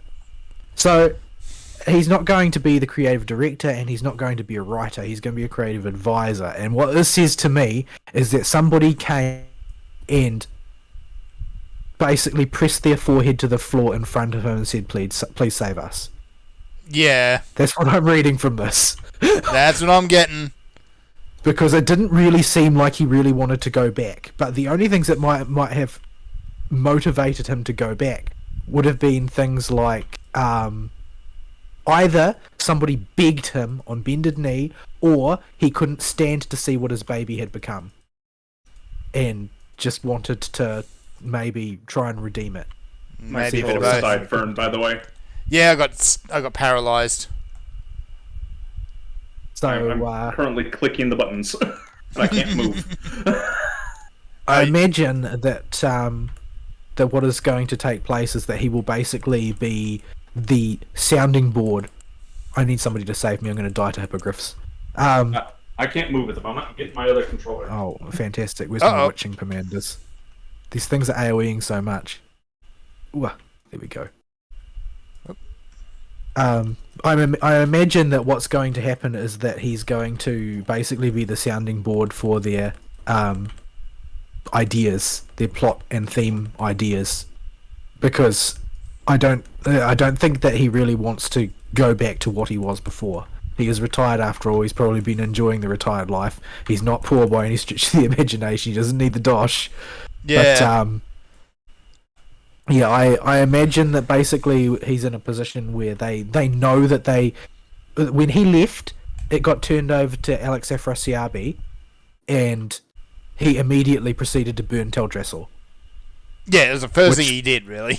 One of the most unpopular plot decisions that they ever made, because it was just done for shock value and had no development really built on it. It was just a thing that he did.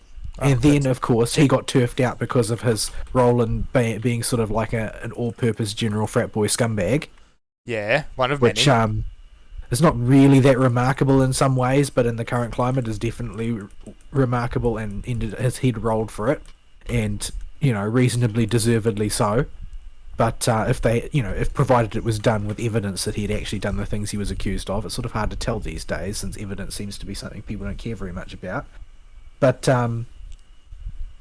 he basically had a plan in his head for what World of Warcraft was going to become, and so he opened up a bunch of sort of radical plot directions and then proceeded to, get sacked.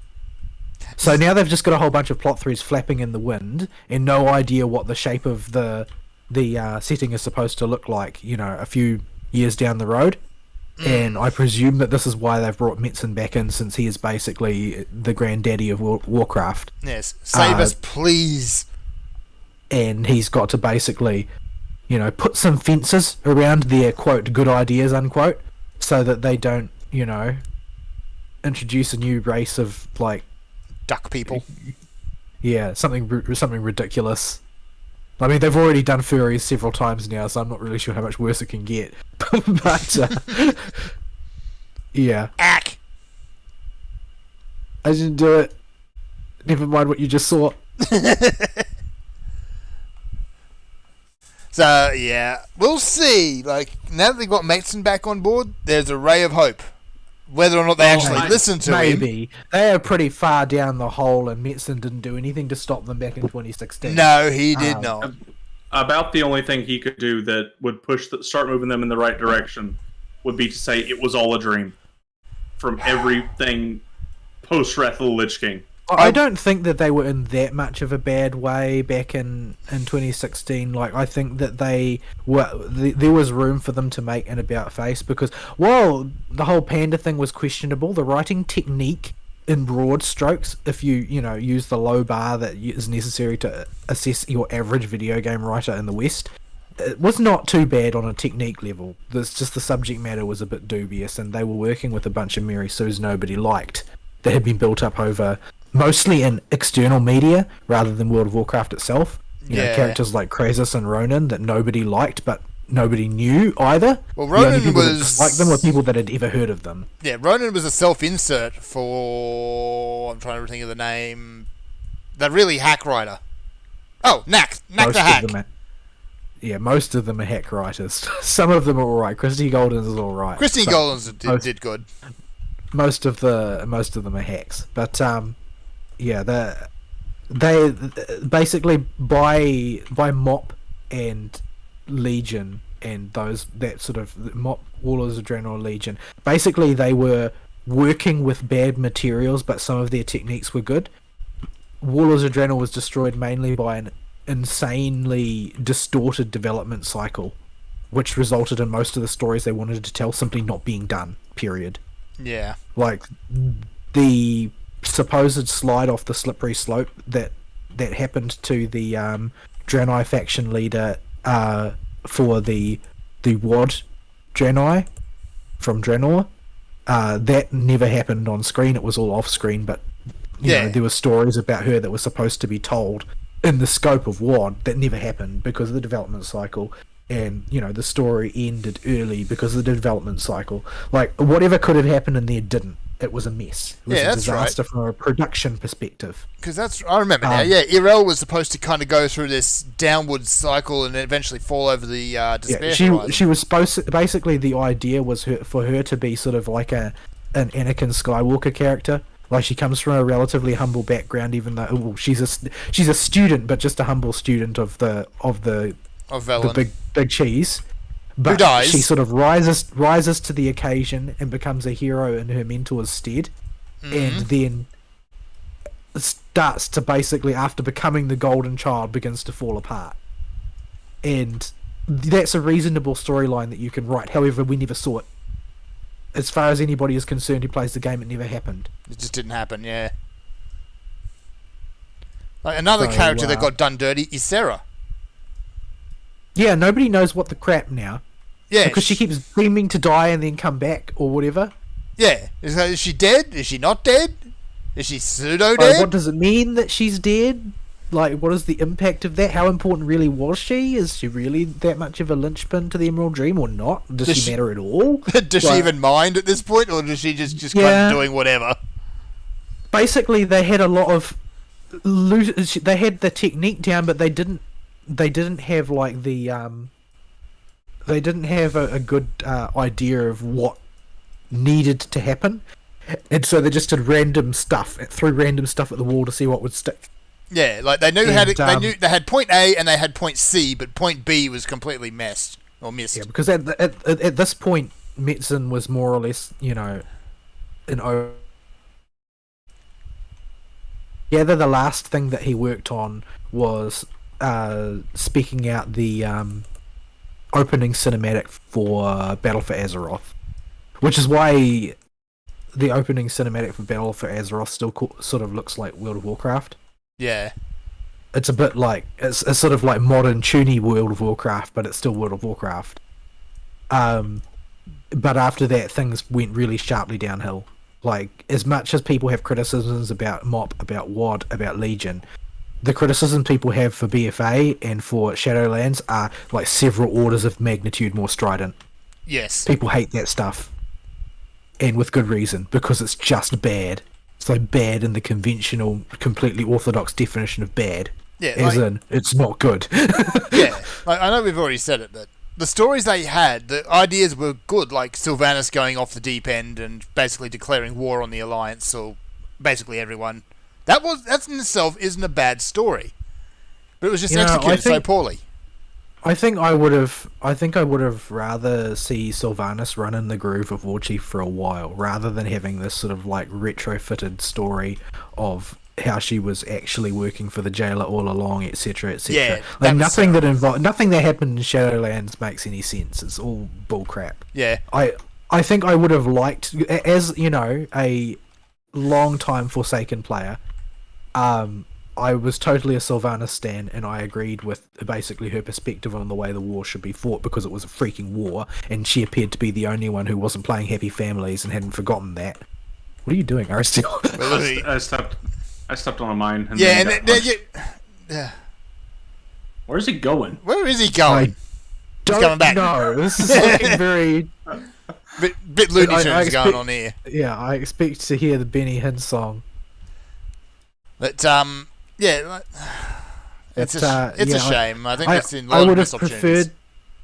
I would have preferred to see like rather than the sort of Hold on. the dunder-headed warmonger of Where is it?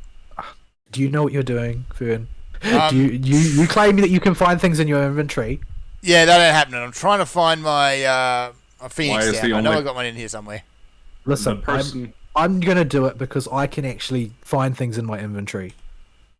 the only person with an organized inventory is currently dead on the ground. No, I can find things. I told you. Mine was It organised. took me a split second to find it. Oh, Because I great. know where things are in my inventory. Sure, it's full of random detritus, but I know what all that random detritus there it is. Now I know where it is. Now, the question is, how are you going to get your health up?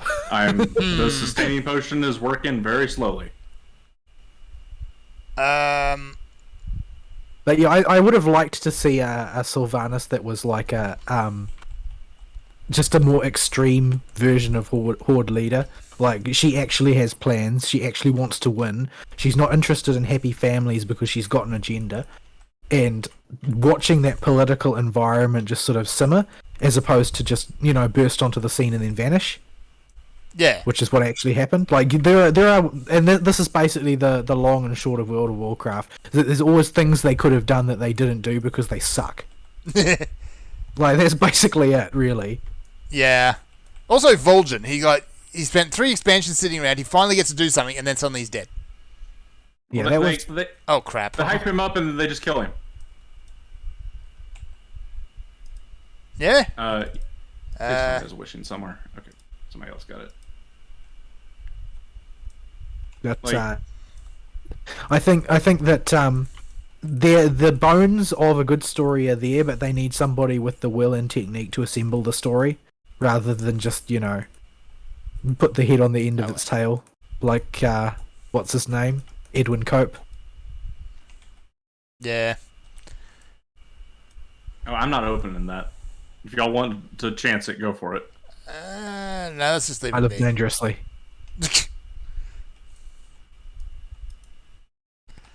Alright. So that's that. What other little bit of news do we have regarding the WoWs? In related MMO news, U.S. lawmakers, I think seven Democrats from the U.S. Congress have sent a missive to several game companies demanding to know how they're dealing with white supremacy, basically. The what? The people who have been put on notice are Activision Blizzard, EA, Epic, Innersloth, Microsoft, PUBG Corp.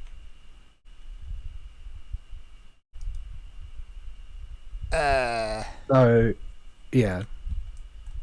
7 Democrats have sent a letter demanding to know about what they're doing about online extremism at the prompting of the ADL. Right, and the Oh, ADL the ADL. they ran a puff piece that, or a hit piece on games recently that showed something like the game. Fern, why didn't you pop a? Why did you do this, Fern? Jimmy Fern. I did pop Abyssal Drain, but that didn't seem to work. Yeah, we have heal penalty right now. I don't know what all it affects besides the auto heal, but It should have let me do Abyssal Drain. I guess I wasn't I quick enough. already used my Phoenix Frond, so somebody else is going to have to go to the res thingy. I got it. Hang on, let me pop the sustaining potion while I do it in case something jumps on my head. Okay, if we're very careful, we can sneak to the thing without making friends with the Gabu. But basically, as far as I can see, this is just basically, social justice proto ESG at work. Yeah. Oh, right. I first saw this on the Final Fantasy Reddit of all things. The Final Fantasy 14 Reddit of all things.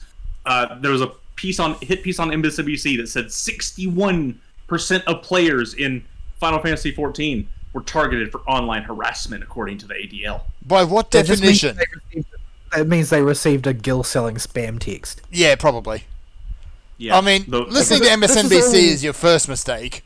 This is all based on the ADL talking about extremism, white supremacy. So the ADL study found that there's been a doubling of users' exposure to white supremacist ideology. Which means there's now maybe 2 white supremacists around the place. Oh, Ari, are you going to focus and actually do this? Because I don't know how to do it. I'm doing it. I'm doing it already. I'm already You're transformed. on it? Okay. Okay. So yeah, basically, white supremacists doesn't real as far as the greater society is concerned. White supremacists aren't a thing, and you can't make them a thing simply by willing it. There's a massive supply versus demand discrepancy when it comes to white supremacists in this world. Like the progressives really, really badly want white supremacy, but they can't ever get enough of it. Yeah. Yeah. It's a thing. It's one of those, supply problems. Yeah, like most workplaces are experiencing right now. Yeah, except that what the progressive grievance industry can't find enough of is white supremacists. But yeah, it's unbelievably cringy, but unfortunately, it is a serious threat, as ESG is amply demonstrating right now. That what they would like to do is simply make it such that people who express the wrong political views have to be censured by entertainment companies in order for those entertainment companies to be permitted to continue operating. Yeah, and this is terrifying, and I do not know how much power we have as the consumer of these products to actually stop it. Well, the thing is that all of this is being done outside of the consumer's ambit.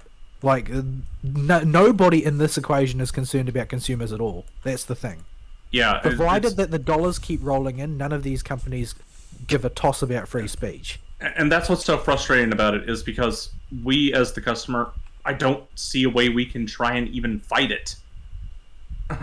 we can't put up a meaningful fight if we can't have an impact on the decisions to begin with. Because if all these companies start doing this at the exact same time, which they are, you're going to be stuck in a situation where you're not going to have time to demonstrate to a company. You would rather buy a product that isn't infected with ESG because they're all trying to adopt it at the exact same time. So I'm not a diehard free speecher like a lot of people, especially on the American right. Like I don't think that free speech is necessarily sacrosanct. Like, I think that if you decide to discuss in the public square the supposed advantages of removing the age of consent, you should probably just be strung up. And I don't have any problem with being the one to string you up. So, yeah, this is a big problem because it's just a way of doing what the New Zealand government is doing, which is disagreeing with government policy in New Zealand has been redefined as a form of terrorism. Of So- course it has. Anybody who just decides that they feel like reporting you to the government can report you to the government for terrorism, and it will be regarded as a legitimate report. Yeah, it doesn't Because matter. they spin it as being, well, you don't agree with government policy, which means you oppose government policy, which means that you would want others to oppose government policy, which means you're encouraging civil disobedience, which means you're encouraging political violence against the government, which means that you've committed treason, which means that because you disagreed with government policy, we can try you for treason. There's some serious gaps in that logic. It doesn't matter. What's It the is the practical established logic in New Zealand. the practical outcome is my neighbor mows his lawn at a time I don't like, and I'd rather he not do that. Hey, government, he's a Yeah. terrorist. Burn the But, witch! all of this, of course, was ratified without any involvement from the New Zealand people. Like, the democracy that they are protecting by these laws had no say in this matter. Burn I don't the believe witch. in democracy anyway, and the reason I don't believe in democracy is that this type of meta-politics happens no matter what the votes say. Ooh, I got a swim slip. Nice. That's dodge. I got 3-time worn artifacts. I got I got dirty none. pants. I got a You 0. are on the quest, right? Yep. I triple check, but I'm pretty positive I am. Yeah. Yep. Path of New Resistance, 0 of 15. Well, that's one Dalradia run we don't have to do. Nice. That's one Dalradia run is 3-time worn artifacts per run, and they take 20 to 30 minutes to clear, with the group that actually uses lost actions. But we basically snoozed our way through that set Yeah. of 5 floors. So But you can also have runs like the one I got, where I got nothing. 0 progress was made. yeah, so this is a very, while there's no legal force to anything that they're doing here, the fact is that what they are trying to do is basically normalize the idea that entertainment companies have a responsibility to police the thoughts of the people being entertained. Mm-hmm. That's what they're aimed at. Hopefully, these companies will take the correct choice of action here and ignore those letters. Well, the I was sort problem of is- hoping that the ADL would be so disgraced by now that people would laugh instead of listening to them, but apparently that's not the case. They are, No, but not, Well, no, as not- it turns out in the Senate. that's the thing. Amongst the left-leaning people in the U.S. and amongst the corpo types, they're not. They have a lot of sway over investors, especially for some godforsaken reason. And if the ADL doesn't like you, you can have investors pull out because the ADL will smear your name. Oh, the ADL, the Anti-Defamation League, will, defame you? Yeah, yes, I know, Vol. I know. I want to say it. The they. Kanye knows. I know. You know. We can't say it. Duh. The fact we can't say it is all the proof you need that it's true. They. Anyway, was that it for that news article? Because it's just it's a big nothing at the moment. It's just really Before we dumb. get ourselves in trouble. Yes, also that. Who wants to talk about Henry Cavill? I haven't watched his Witcher thing, and I haven't watched any Superman movies with him in it.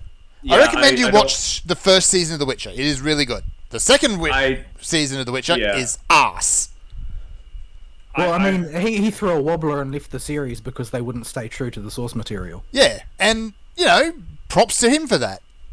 I mean, I posted actually earlier today in the Other Media channel a thing about basically one of the female staffers, I think it is, spurging out about Henry Cavill.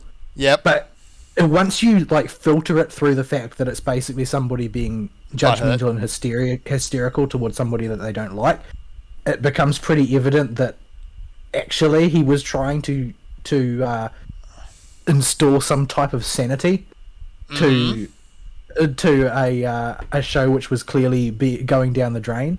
Yeah. So he's no longer going to be The Witcher, and DC has discontinued him as Superman. I don't think it's because he's a bad Superman, because he's not. He's actually quite a good Superman. The movies he's been in have been arse, though, because they were written by hacks. But, yeah, he actually makes a very good Superman, but they're completely rebooting again. So, yeah, it doesn't work to have the same Superman again when you reboot the universe again. But he's moving on to pitch at the moment. It's all in the pitching stage. A Warhammer 40k TV series. But it's likely that it would be run by Amazon. Yeah. And unfortunately, Yeah. even he's put himself as one of the directors. And if he's one of the directors, I think it'd be good. But on the other hand, Amazon. Like he does sort of autistically love video and tabletop. So, like he's famous for posting pictures of his Warhammer stuff. Yep, and when it comes to The Witcher, he's an online. absolute lorehound. Yeah. So he's got the sort of geek credentials for it. I don't know how good he is as a director, but the reality is that the likes of people like Amazon won't let a show be made simply because it would be good or entertaining or has an audience. It needs to follow with both their business strategy and their ideological agenda. and I don't know how much cooperation Cavill could get with that. Well, even if you Rings strip of Power. out, .jpg. yeah, even if you strip out the woke nonsense that they're going to try and force on him, they couldn't help themselves. They'd have to try and change something. Yeah, the thing is that the 40k as a setting is very incompatible with wokery. Yeah, despite their best efforts. Doesn't really forgive Frivolous Delusion that much, and also Slanesh is the thing. Slanesh exists, and they When they rebooted Warhammer Fantasy into Age of Sigmar, they just removed Slanesh. They just pretended it didn't exist. Yeah, because it's too hard. It's too hard to justify. To be fair, a lot of what Slanesh does, you couldn't put on TV anyway. Well, it's true, but what Slanesh is the idea that there is something, like, for instance, something deviant about gender bending. Like, fundamentally, everybody recognises the Chaos Gods as evil. I know there's lots of people who like to burble about how, oh, well, there's good and evil aspects to Chaos, so Chaos are actually neutral because, for instance, the strength and courage are both parts of Khorne, as well as, like, mindless violence and bloodletting, and so, you know, that sounds like heresy to me. Yeah, it's pretty heretical. But the reality is that the onlooker intrinsically observes, oh, well, the Chaos Gods are the bad gods, and humanity has to stand up against them, and humanity good. Yeah. That's what people see that as. But all of the gender-bending bullcrap is all Slanesh territory. Because Slanesh rightly identifies that all of that stuff is about self-gratification, ultimately. It's about the exaltation of the self. And there's no way that you can make that compatible with wokeism. It's not going to work. Yeah, well, anything in Slanesh's portfolio is all sexual degeneracy, which is the in thing right now. Any aspect of it. Of course, they're not going to be able to get away with anything. Humanity in 40k is very much hang together or hang separately. Like you either work together for the good of humanity as a whole, opposing all of the things that seek to drag it into the abyss, or everybody dies on their own, trying to do their own thing. Like, it's not very friendly sort of setting. So Games Workshop has attempted to rehabilitate Warhammer settings multiple times in multiple different ways. They're always trying to clean it up. They're always trying to inject nice guys into it, and every time it meets with huge amount of pushback.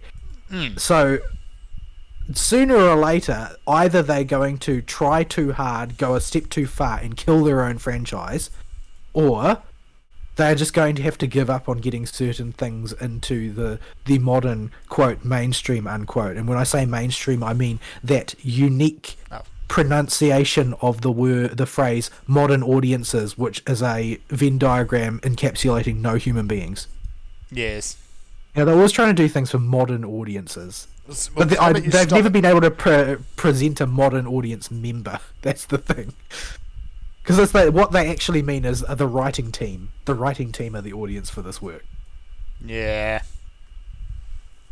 I need one more pot shard, damn it. Cavill seems to be a fairly reliable advocate for source material being adhered to faithfully, but that might be his downfall in any attempt to pitch 40k. I suspect it might be. You simply can't make 40k into a place that has enough nice quotient for Amazon. Also, cherry on this Sunday, of course, there was a new article that came out this morning. And it was basically tearing into Cavill and everyone who thinks like him, and guess who they blamed? Gamergate? Yep. It's always Gamergate. It's always Gamergate. If nothing else, I'm very proud of Gamergate for being able to live rent-free in so many journalists' heads for so long. It's like, it's their boogeyman. But they need said boogeyman in order to keep their jobs. Well, they can't ever decide if it was something that didn't matter or was the only thing that ever mattered. Yeah, we all know that to the journalists, it's the only thing that ever mattered. Like, well, I mean, for something that you claimed was just a bunch of man babies screaming and crying, it sure does seem to have lived eternally in infamy. And it sure does seem to have been, the major fulcrum of the culture war for the entire last 10 years. Yeah. But the problem is they did such a great job of gaslighting everyone else into believing basically their side of the argument that they believe it themselves. Lol, Wikipedia edit wars. There you go. So, yeah. But, yeah, Gamergate's been over for years. Let's not think about the number because that makes us feel old. The last fumes of it died in 2018, but it was really over in It late was 2016. over in 2017. It sort of kicked off in 2016 and carried on through the Christmas period. Yeah. Yeah, once people's complaints were at least partially listened to, it all kind of petered out. Well, it wasn't really that. It wasn't really about getting listened to ultimately. I mean, that's what you say if you're a part of a movement like that, is that you want to be listened to. But the reality is that being listened to doesn't mean anything. You just need to build a presence in the culture. You need to have, drawn your line in the sand and screamed and shouted loud enough that everybody has to acknowledge your existence. And whether they realise it or not, the games journalists and the culture commentary journalists are providing that service. The fact that they are still ragingly butthurt at Gamergate proves Gamergate's existence and that it mattered. Yes. Although, bet you can tell, you go to any one of these journalists and ask them what was Gamergate about, and they'll give you the wrong answer. Well, they'll give you the answer that suits the narrative, because that's all journalists ever do. No, there are very, very few journalists left in the world, like vanishingly few journalists left in the world, who actually, do things like footwork and reporting the truth and speaking truth to power and all those traditional journalist things. There is These days, one they write in the America. story. These days, they write the story ahead of time and report that story ad nauseum. Yep. Truth be There's damned. only one with any penetration in the U.S., and that's O'Keefe, the last actual journalist that does journalism in America. Because these days, writing an article about something somebody said on Twitter is an article. Yeah. Yeah. Although I was satisfied to see that the Wall Street Journal ended up getting having a big chunk of their writer base chopped out. Oh, I was Washington Post. It was even better. Oh, that was Washington Post. That's right. Yes, That was Yeah, that was just this week, wasn't it? that was just this Yeah. week. And the employees at the announcement, somebody recorded it, and they had a fit. Yeah. Well, yeah, they would, wouldn't they? Because it's like they are basically an edifice similar to the tech companies. They're hugely bloated with talentless people. Yeah. Because, well, we're not selling any subscriptions. We're not making any money. So, bye-bye. Yeah. Reminds me fondly of that time HuffPo was burnt to the ground. Yeah. Well, that's happened a couple of times now. Well, you can't make any money when you're staffed entirely by talentless hacks. No. IGN did it's, a big chop out as well, actually. Yeah, you can only have infinite money for so long. The money owes can be unlimited for a while, but eventually you need to start showing a profit because we live in a culture of perpetual profit for business. You don't need to show a profit. You just need to get bought out by somebody rich enough to keep you going. And that's what the way it actually that's what a lot of is. these venture Well, capital it was- businesses were actually about. Is they built up just enough to get bought out. That's why Bezos bought the WAPO. Yes, in Like, case he you forget, bought them because Bezos owns they were- it. They were fundamentally insolvent, and he's the richest man in the world, and he wanted a personal propaganda outlet. He basically bought a newspaper so he could rag on Elon Musk. Well, is he the richest man in the world, or is Elon the richest man in the world? Elon is. I know Elon. They Elon like to still fight is. about it, so... They do, but Elon is. Yeah, I think Elon's got it still pretty handily, especially with his investments. Yeah. Well, I think- it's going to gradually fall apart, as it'll take some time for Twitter to turn into an actual business. Yeah. Musk has got to put some gas in that engine and prime it a bit before it's going to get started. It's got some work, but honestly, even if Twitter falls apart and ends up being a complete failure, we got entertainment out of it, and I'm happy for that. We got entertainment, and like as far as he's concerned, he got a humongous amount of exposure. Like, He also Yeah. killed He's become- the cancer that's been basically killing society. as far as the public eye is concerned, way more people care about what Elon is doing than what Bezos is doing, simply because the journalists got more hysterical about what Elon was doing and tried to make it everybody's business. Yeah. And Elon made himself a direct figure in the Twitter takeover as, the guy that was shelling out all the dosh, number one. And number two, because he's doing that, he's the one that got to make all the executive decisions himself. And Yep. spilled all the tea about what they were doing previously before He's- it was Yeah. over. He's still spilling tea. That's a lot of It's gonna tea. carry on for some time, I think, especially because they've got to try and work out all of the stuff that got censored by the FBI mole they had working there when he started releasing the documents. Yes. Yes, they have it. They have at least one confirmed active FBI mole there that was. Well, no, he wasn't. He's not there anymore. They found yeah, him. As soon as he and found patched out, him. he was quote exited unquote from the company. Yes. I didn't even realize you could use the word exit like that. Using the word exit like that implies the use of a trebuchet. So yeah. Yeah, we'll be getting more. I don't know if we'll get any more big Twitter files drops, but yeah, everything we suspected that was blatantly obvious has now been confirmed. The stuff we thought would be just, yeah, everybody knows it, but there's nothing we can do about it. Yeah, that's all just true. And Elon's been like, yeah, found evidence of all of it. Well, Elon is quite the showman, and he's continuing to tease more and more. So Yeah, there's probably still arrows in that quiver. it's probably a bit too little, too late for any kind of comeuppance for the people involved. But being vindicated and getting to laugh at all the people that valiantly defended Twitter and called you conspiracy theorists beforehand, it still feels good, man. Anything that drags the name of the three-letter agencies through the mud is fine in my book. Yeah, the normicons are finally turning on their opinion on the FBI and stuff. But yeah, Slowly, anyway, but surely. next topic. Let's not dwell on that anymore. Next topic.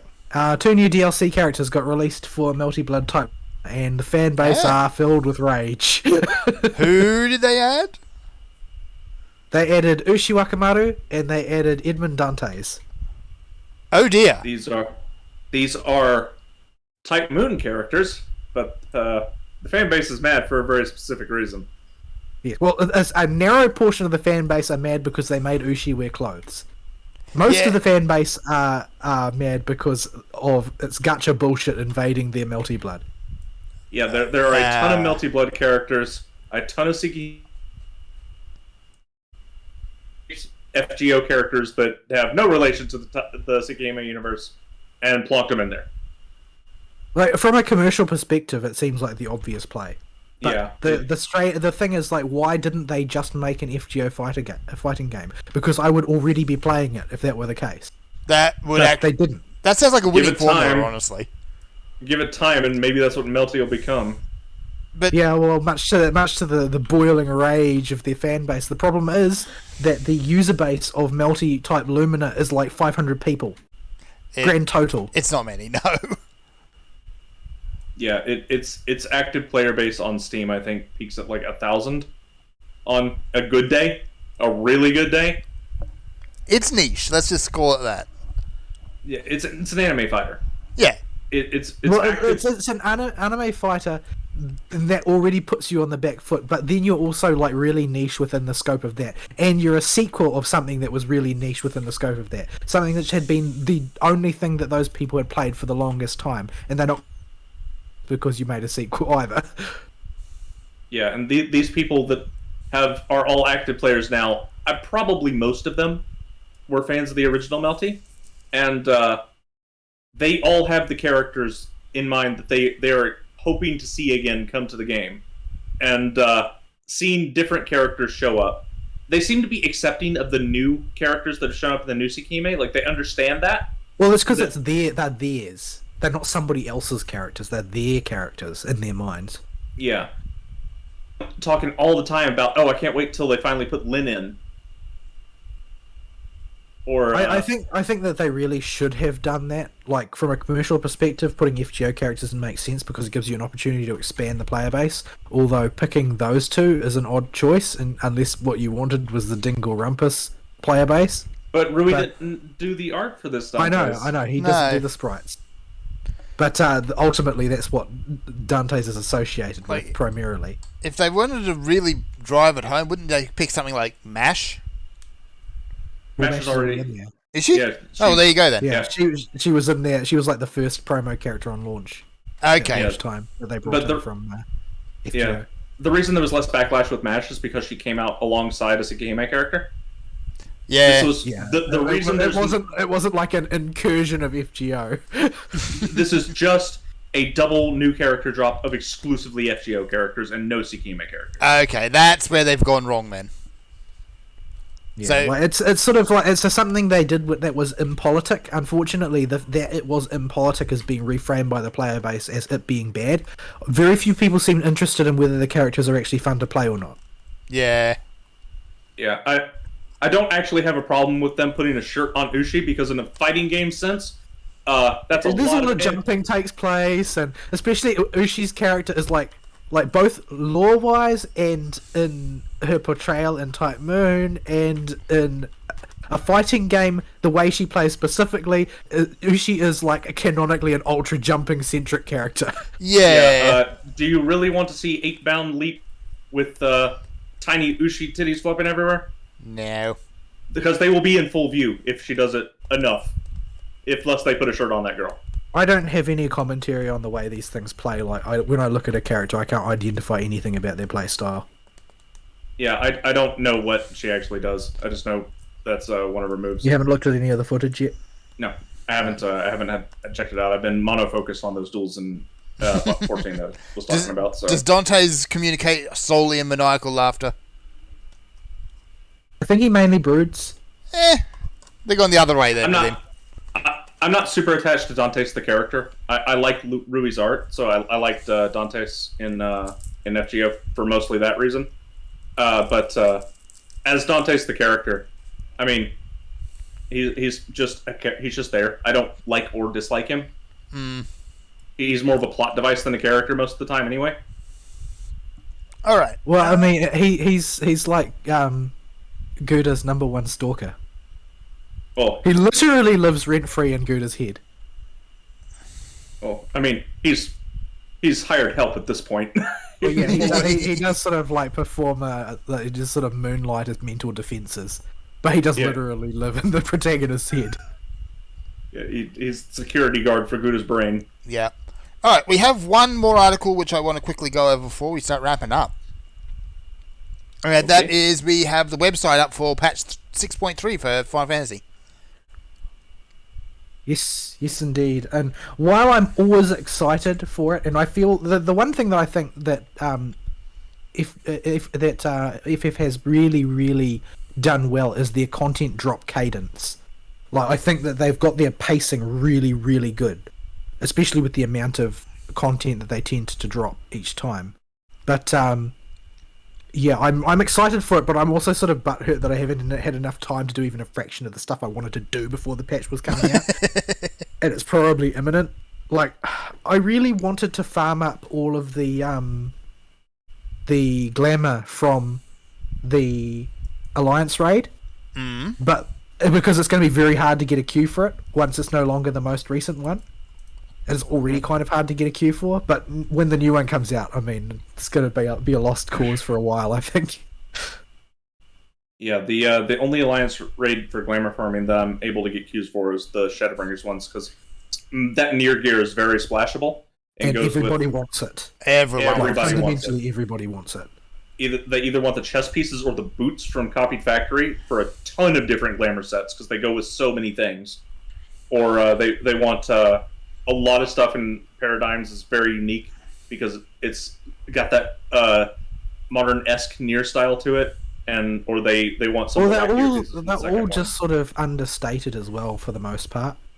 Yeah, they're not very loud pieces. So if you want to make a more normal outfit that isn't like going to put somebody's eye out if you turn around suddenly, it's a good play. Yeah, like my ninja uses the chest piece and the boots from Copied Factory. Yeah. So, going down the list, we've got a new dungeon coming in. Which is... That's fairly standard. That's fairly standard. They do one every patch, basically. Yep. As well as Unreal Sophia. Okay. Like, that's confusing enough at the best of times. Yes. I dread to think how nasty it's going to be in Unreal difficulty. They're going to need a Korean on every single team dedicated to mathing the weight of the meteors in real time. Yeah. Oh man, I hope they don't get Meteors. too hungry with making the meteors specifically more complicated, because I even like to think about the meteors on a regular difficulty. Yeah. On the regular difficulty, it's just look for. Yes. On normal, it's just look for which side has more meteors. On extreme, there are meteors that are bigger and weigh more. Like they weigh like 3 regular meteors that can spawn, and several little and big meteors will drop on each one, and you have to add them up very quickly and decide which way the scale is going to tip. Also, I just bought her barding because it was cheap. Oh, did you buy it from me by chance? I had some up on the auction house. Maybe, probably. You probably bought mine. Yeah, I think I just bought your barding. So enjoy my money. Yeah, so what else have we got? We've got the new Alliance raid that I mentioned, which will be the next chapter in that story about the gods, Yep. which everybody is speculating wildly about, since nobody really can quite comprehend where it grafts into the rest of the story exactly. Yeah. Um, yeah. Go on. Oh, they hinted that they know somewhere they're going to go with it, but went out of their way not to point us in any direction by the end of the first bit. They're They're just being- always very, very hush-hush about future story developments. They're very, very sparing with their hints. Yoshi P does put hints in lots of things, but they're very subtle and usually so oblique that you won't understand them until after the fact. Yeah. So it's some of those things where there's reasonable interpretations of it that can go 50 different ways. He loves his mystery novels, so He it's does do. natural that he would write it this way. We're getting a new deep dungeon. Eureka Yes, Orthos. Eureka Orthos. Hopefully it will not provide as much trauma as regular Eureka does. Hopefully it's completely separated to it, except possibly Cryo's having something to do with it. That'd probably be it. I really hope you don't got to get to high Dados to unlock it or something stupid. No, they won't do that. Because it's supposed to be leveling content for people. Like there are lots of people who play exclusively deep dungeons in FF.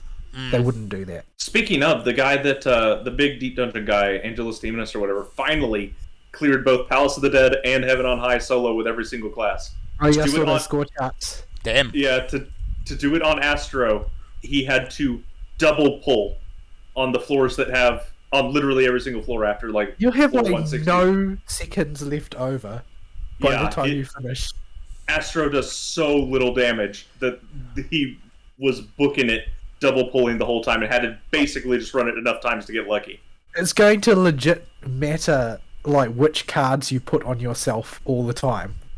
You literally need RNG fortune with your DPS cards. Yeah, Yeesh. not to mention the floor layout RNG that's standard to every run. Yeesh. So, yeah, we'll see Anyway. what happens with that, but I don't think they've actually dropped a big info dump on that deep dungeon No. yet. No, they haven't seen anything. But there's a new developers letter, producers letter live coming out shortly. So maybe we'll find something about it then. So they're going to continue the main story, and accompanying that will be a new trial. There are people speculating, of course, that it's going to be one of the big four again. But there are also people speculating that they're going to go completely off into left field, and like the big four will die in a story event or something, and we're going to go on a totally different tack. Sort of hard to say. Could go anyway, but yeah. Yeah. They are expanding the duty sport system to allow you to progress all the way through Heavensward without ever having to communicate with another human being. Hooray! I hate people. Tataru's grand endeavor is continuing. I still haven't even started that, actually. Yeah, it's so far it's more or less just a story. It's a bit of and fluff. that's fine. That's fine. People are interested to see what's going to happen because we're in sort of a holding pattern story-wise. Not knowing, of course, what's happening currently in the main scenario in this new patch. It's still a matter of the world is more or less safe now, and we're back in adventurer mode. Yeah. The next chapter of Hildebrand, along with the accompanying Mandible weapon quest. Now, this is another thing that I would have liked to have had time to just knuckle down and farm the crap out of tomestones so I could get all of them. At least for all of the classes, the jobs that I play regularly, but I haven't had time. I still just got the warrior one that I got because the warrior is my main class, not because I actually needed it. So I actually haven't used Mandible weapons at all. But yeah, so weapon enhancement quests. This is going to follow the pattern of the Heavensward ones based on what they've said previously. So it's going to mainly be focused on farming various pieces of content and not going to be focused on something like Bosnia or Eureka. It seems like the general feeling is that people had basically hit the wall on what they could tolerate from that in like two adjacent expansions where that was the primary method of building your relic weapon, and they basically want to give it a break. for a bit before they come back to that type of gameplay. I can see the appeal So- of that. Yeah, Hopefully, the thing is that while those are great pieces of content, there's a lot of value to those. Definitely the case. The reality is that the Heavensward Relic Weapon series is generally very well regarded. Number one, because most of them look quite good, but number two, because they continue to be extremely accessible quest chains long after the content was relevant. Whereas making a Eureka weapon is an exercise in pounding nails into your dick. Charming, Like, it's just- but accurate. You don't want to do it. You just want the reward. Whereas the grinding up an animal weapon is something you can just do to pass the time. yeah. Other than the Time Worn Artifact step, the Baja weapons aren't too bad. But the Time Worn Artifact step is... You do have to be always in the same place for a lot of the time. You are just going to spend a grotesque amount of time in Bosnia, and if by chance you just don't happen to like those zones, tough titty. That's all you're going to be seeing for the next X amount of time. Yeah, I hope you like Bland Gray. Zadnor is very Bland Gray. Enjoy your You stay in blandness. Zone 2. There's Yeah, green Zone- stuff in Zone 2. I like Zone 2 better than Zone 3. Zone 2's chill. All right. Right, so, tool enhancement quests. I guess we're going down the Sky Builder route again. I mean, I gotta hope get you're another- ready. Are you ready, RSL, to do it I'm- all again? I'm gonna get that fishing rod out. I like my Sky Builder's fishing rod. I've got the dang Sky Builders. You know how long I spent fishing to get that stupid rod? Do you know how many hours of my life I sat in Nazis Law trying to fish up stupid crap to make that stupid fishing rod? A lot. You did that in Nier, and that's not even an MMO, so I don't want to hear it. so yeah, like I mean, how long did you spend in Nier doing that? And once I figured out the minigame, not very long, but by then I was broken. yeah. So, also, next Beast Tribe is coming out, the Loperates specifically, which I'm sure is going to be an absolute clown fiesta, because the Loperates. Starring Puddingway. It would be Yeah. nice if it was starring Puddingway. But, yeah, I'm interested in it because it will be entertaining, and because the previous ones have been entertaining. Like, I liked the Dwarfs, and I liked the Namazu, and the Loperates are also a quirky little beast tribe. But I guess I'm not as excited as I was previously because I don't need the XP anymore, like I used to, because I maxed all of those out. Even though I maxed them out, though, I never actually did the basic quests for Disciples of the Hand and Land in Sharlayan. I never actually got round to it. I really must go back round and do those. So I don't know what any of those stories are. They're releasing new custom deliveries, so that'll be another way for you to get a grotesque amount of seals in order to upgrade your gear. For it's actually a service that I greatly appreciate. While I don't keep up with doing them, I should, but I don't. While I don't keep up with doing my custom deliveries, it's a really good way of really quickly building out a very serviceable set of gear to do sort of like moonlighting and crafting and gathering when you don't want to actually be a person who goes whole hog on it. Because, you know, there is that class of people who go whole hog on like maximally optimized crafting gear because they want to be racing to produce the first sets of top tier gear when a new raid tier drops so that they can make a fortune. But if you don't care about that type of play, if you don't care about manufacturing huge amounts of top tier stuff, and you just want, you know, the ability to craft anything that you feel like crafting at any point in time, the delivery quests are a really good way of getting a nice little bit of mini story and being able to flesh out your gear sets for crafting and gathering. Generally, the crafting sets in particular will let you craft pretty much anything relatively easily from 2 patches ago. Yeah, you might not be able to do like optimal rotations or anything in them, but you won't be in that position where it's like physically impossible for you to hit the numbers. Yeah, you won't run into a situation where you can't high quality or complete the craft from 2 patches ago. And with enough effort, you can figure out a way to do maybe 1 patch ago. Current stuff, you need the gear with the right material. That's like savage raiding for crafters, so it makes sense that they've got to put a lot of effort into it. Yeah, that's pentamelded. That's pentamelded hardcore stuff for current tier. But I like that the sets exist so you can make like the easier to make food. Yeah, because that's what I on the want cheap. basically. Is like, oh well, I want to be able to make the things that I need to get along in the world, type of thing. I want to be able to make, like, it used to be like back in ARR. It used to be the reason you did it is so you could make gear easily for your alts, and that was the main reason. And that's the type of thinking that I follow with it. So, well, occasionally I'll feel like there's a slot that I've got that is really weak on one of my characters, and I want to play them a lot, and I don't want to just power through them using Beast Tribe quests to avoid having to have the right gear. So I'll just like put a slot filler in that one to stop it from being 10 levels behind or whatever. But yeah. New treasure hunt. I haven't really kept up with it, but I know it's a big deal for people. Like, it's particularly for people with very active free companies. Treasure hunting is what they do on non-raid nights as their group activity. Yeah, it's a thing we've poked at before with small group, but it's and it can be done with a light party. But Yeah, it is designed to be done with a full party, though. yeah, you're supposed to Current you're really supposed to take 8, and it's fun enough. Seeing whether or not the door in the sewer will open, or whether it's going to troll you like a gotcha pull or whatever, is always interesting. But yeah, it's something that's a little bit out of our wheelhouse because we're not social people anymore, or I'm not social people anymore. I don't think y'all were social to begin with. No, not really. So the extent of my socializing is chatting to people in Praetorium. yeah, so it's something that we won't probably get too much out of, but it's there for people that like it. Island Sanctuary's getting some updates. I gather these are mostly minor ones that are focused. Firstly, the three things that I remember people talking about, I think that these were sort of like semi-confirmed, not hard confirmed, but semi-confirmed, is number one, the ability to remotely release things from your animal farm or whatever, so that you don't end up with a situation where you finally manage to catch something but there's no space and so you just lose it. Yes.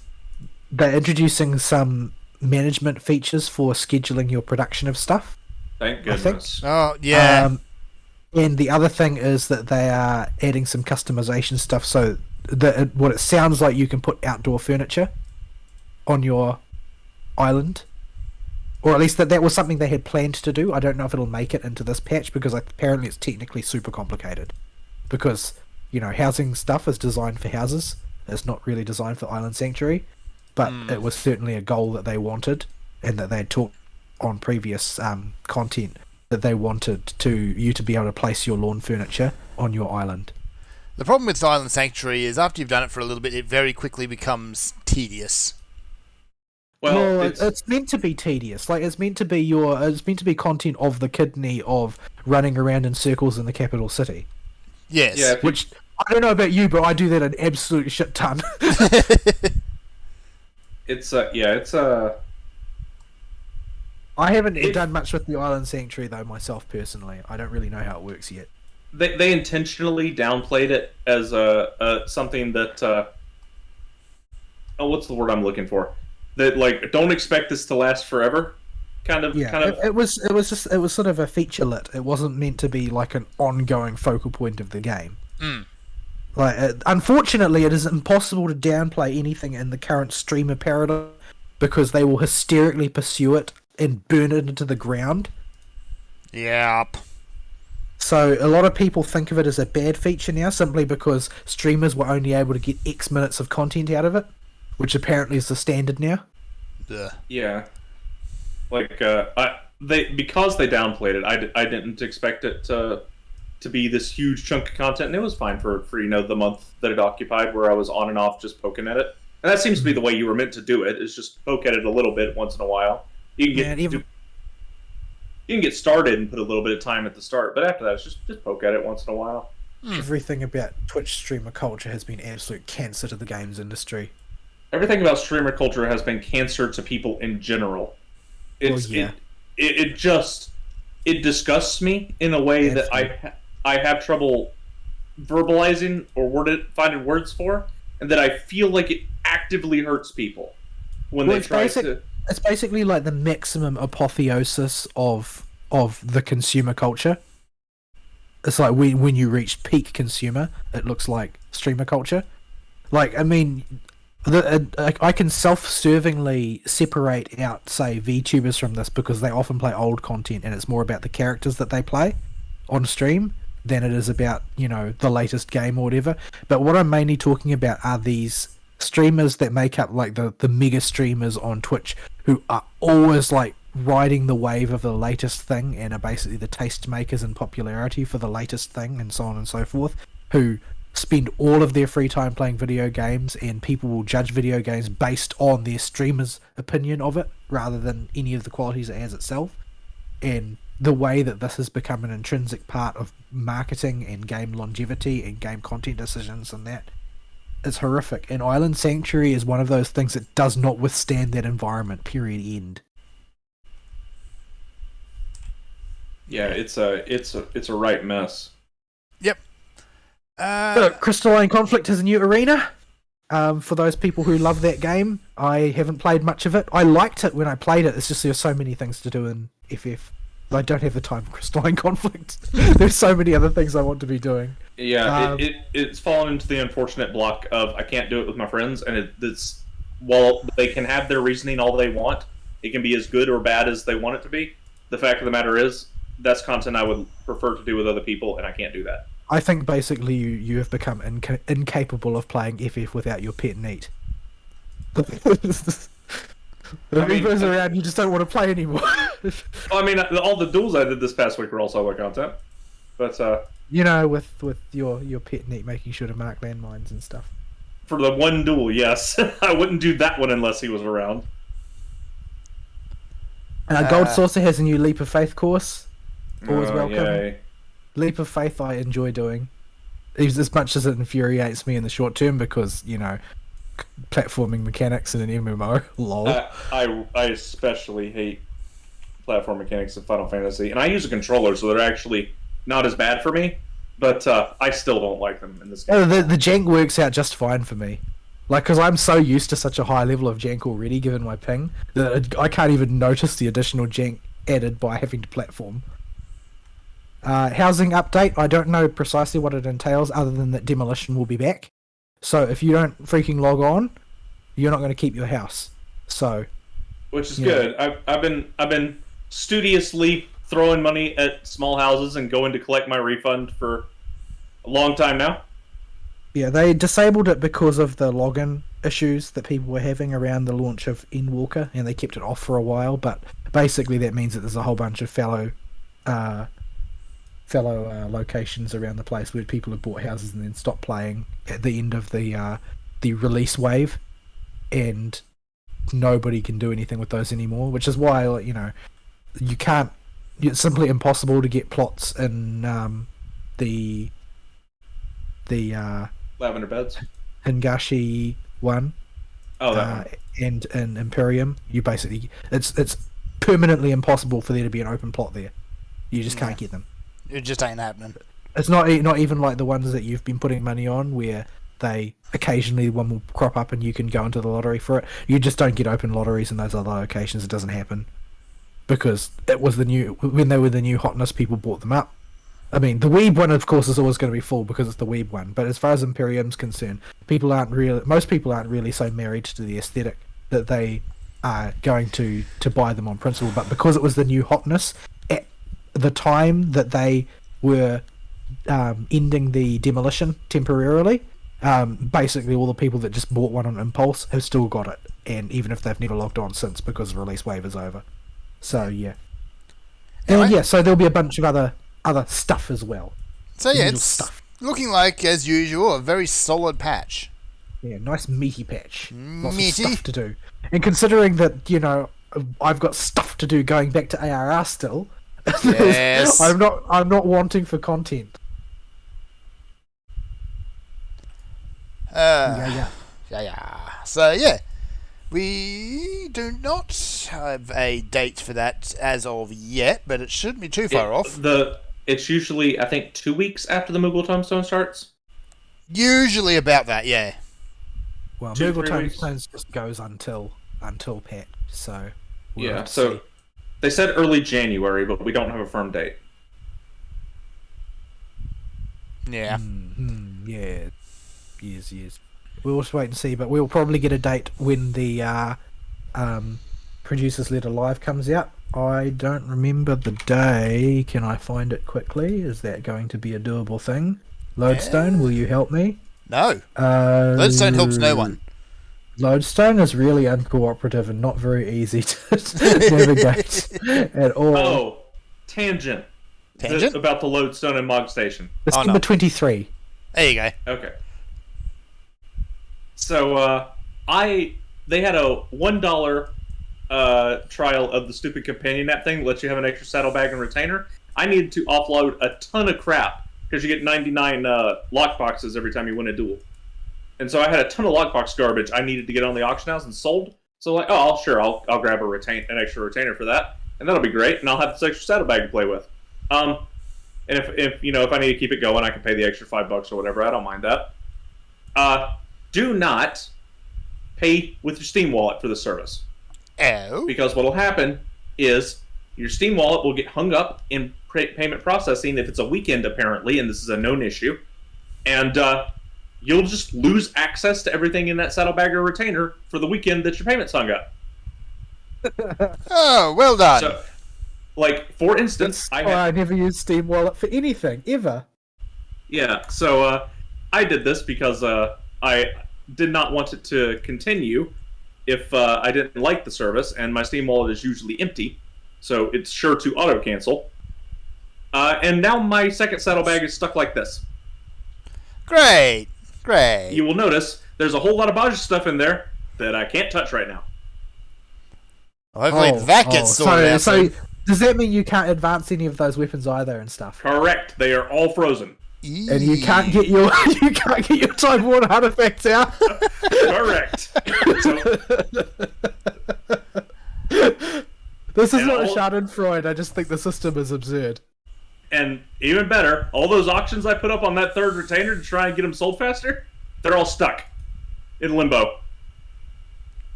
Great. Fantastic. Well, I mean, this is more or less an FF14 tradition, isn't it? Like, really, really jank payment processing systems. Yes.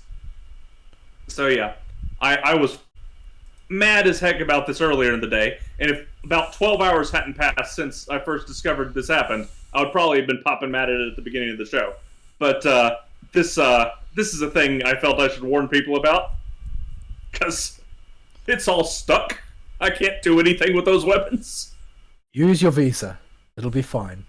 Yeah, Or just whatever you have in your country. just pay with your debit card or credit card. Yeah. Oh, there we go. I had a perfect opportunity to make my Warrior of Light smooth-brained, and away I go. It's nearly 8 p.m. How long have we been doing this show? All of it. It's been it's almost a 4-hour show, but it's the last show of the year. So, So, yeah, it is time to wrap up, though. Also, Yeah. I There's am... going to be doggos getting hungry. Yeah, I am going to forever go out on a limb for the Christmas Yeezy. Thank you, Christmas event. I have Oh, not done yes. the Christmas The event. I've been meaning Yeezy! to get round to it, but it's lottery event as well in FGO. So my time is so short. Yep. So, folks, that's it for this year. Next week we are off for Christmas. The following week we are off for New Year's. Even if we're not seeing, I don't know whether I'll be available or not. I don't know if Fern knows if he'll be available or not. This is just kind of how this time of year goes. So, Make it up as you go along, really. I will in fact be available pretty much at any time that I'm not in the chapel. So that's something, Yep. at least. That's one of us. So because me and Fern don't know, and it's the Christmas season, it's nice for us to take a couple weeks to reorient our brains. We'll be taking the next 2 weeks off, and we will be back on January 7th that weekend, whatever day in that range falls for you because of time zones. Yes. Alrighty. Anything else for get us out of here? No, let's go. Yeah, it's been a long show. Yep. So, all right, folks. Hope you had as good a 2020 as you could. It's been a year. It's definitely been a year. Not the worst year I can think of in memory. Not the best year. Honestly a pretty forgettable year. I got to see a lot of entertaining hysterics from the sort of people I enjoy seeing hysterical, so I'm going to call it a win. That's true. It did have some moments, but yeah, I I guess got promoted beyond the level of my competence. Yeah. Alrighty, folks. I think we're out for the year. We'll see you in 2023. Sayonara. Bye bye.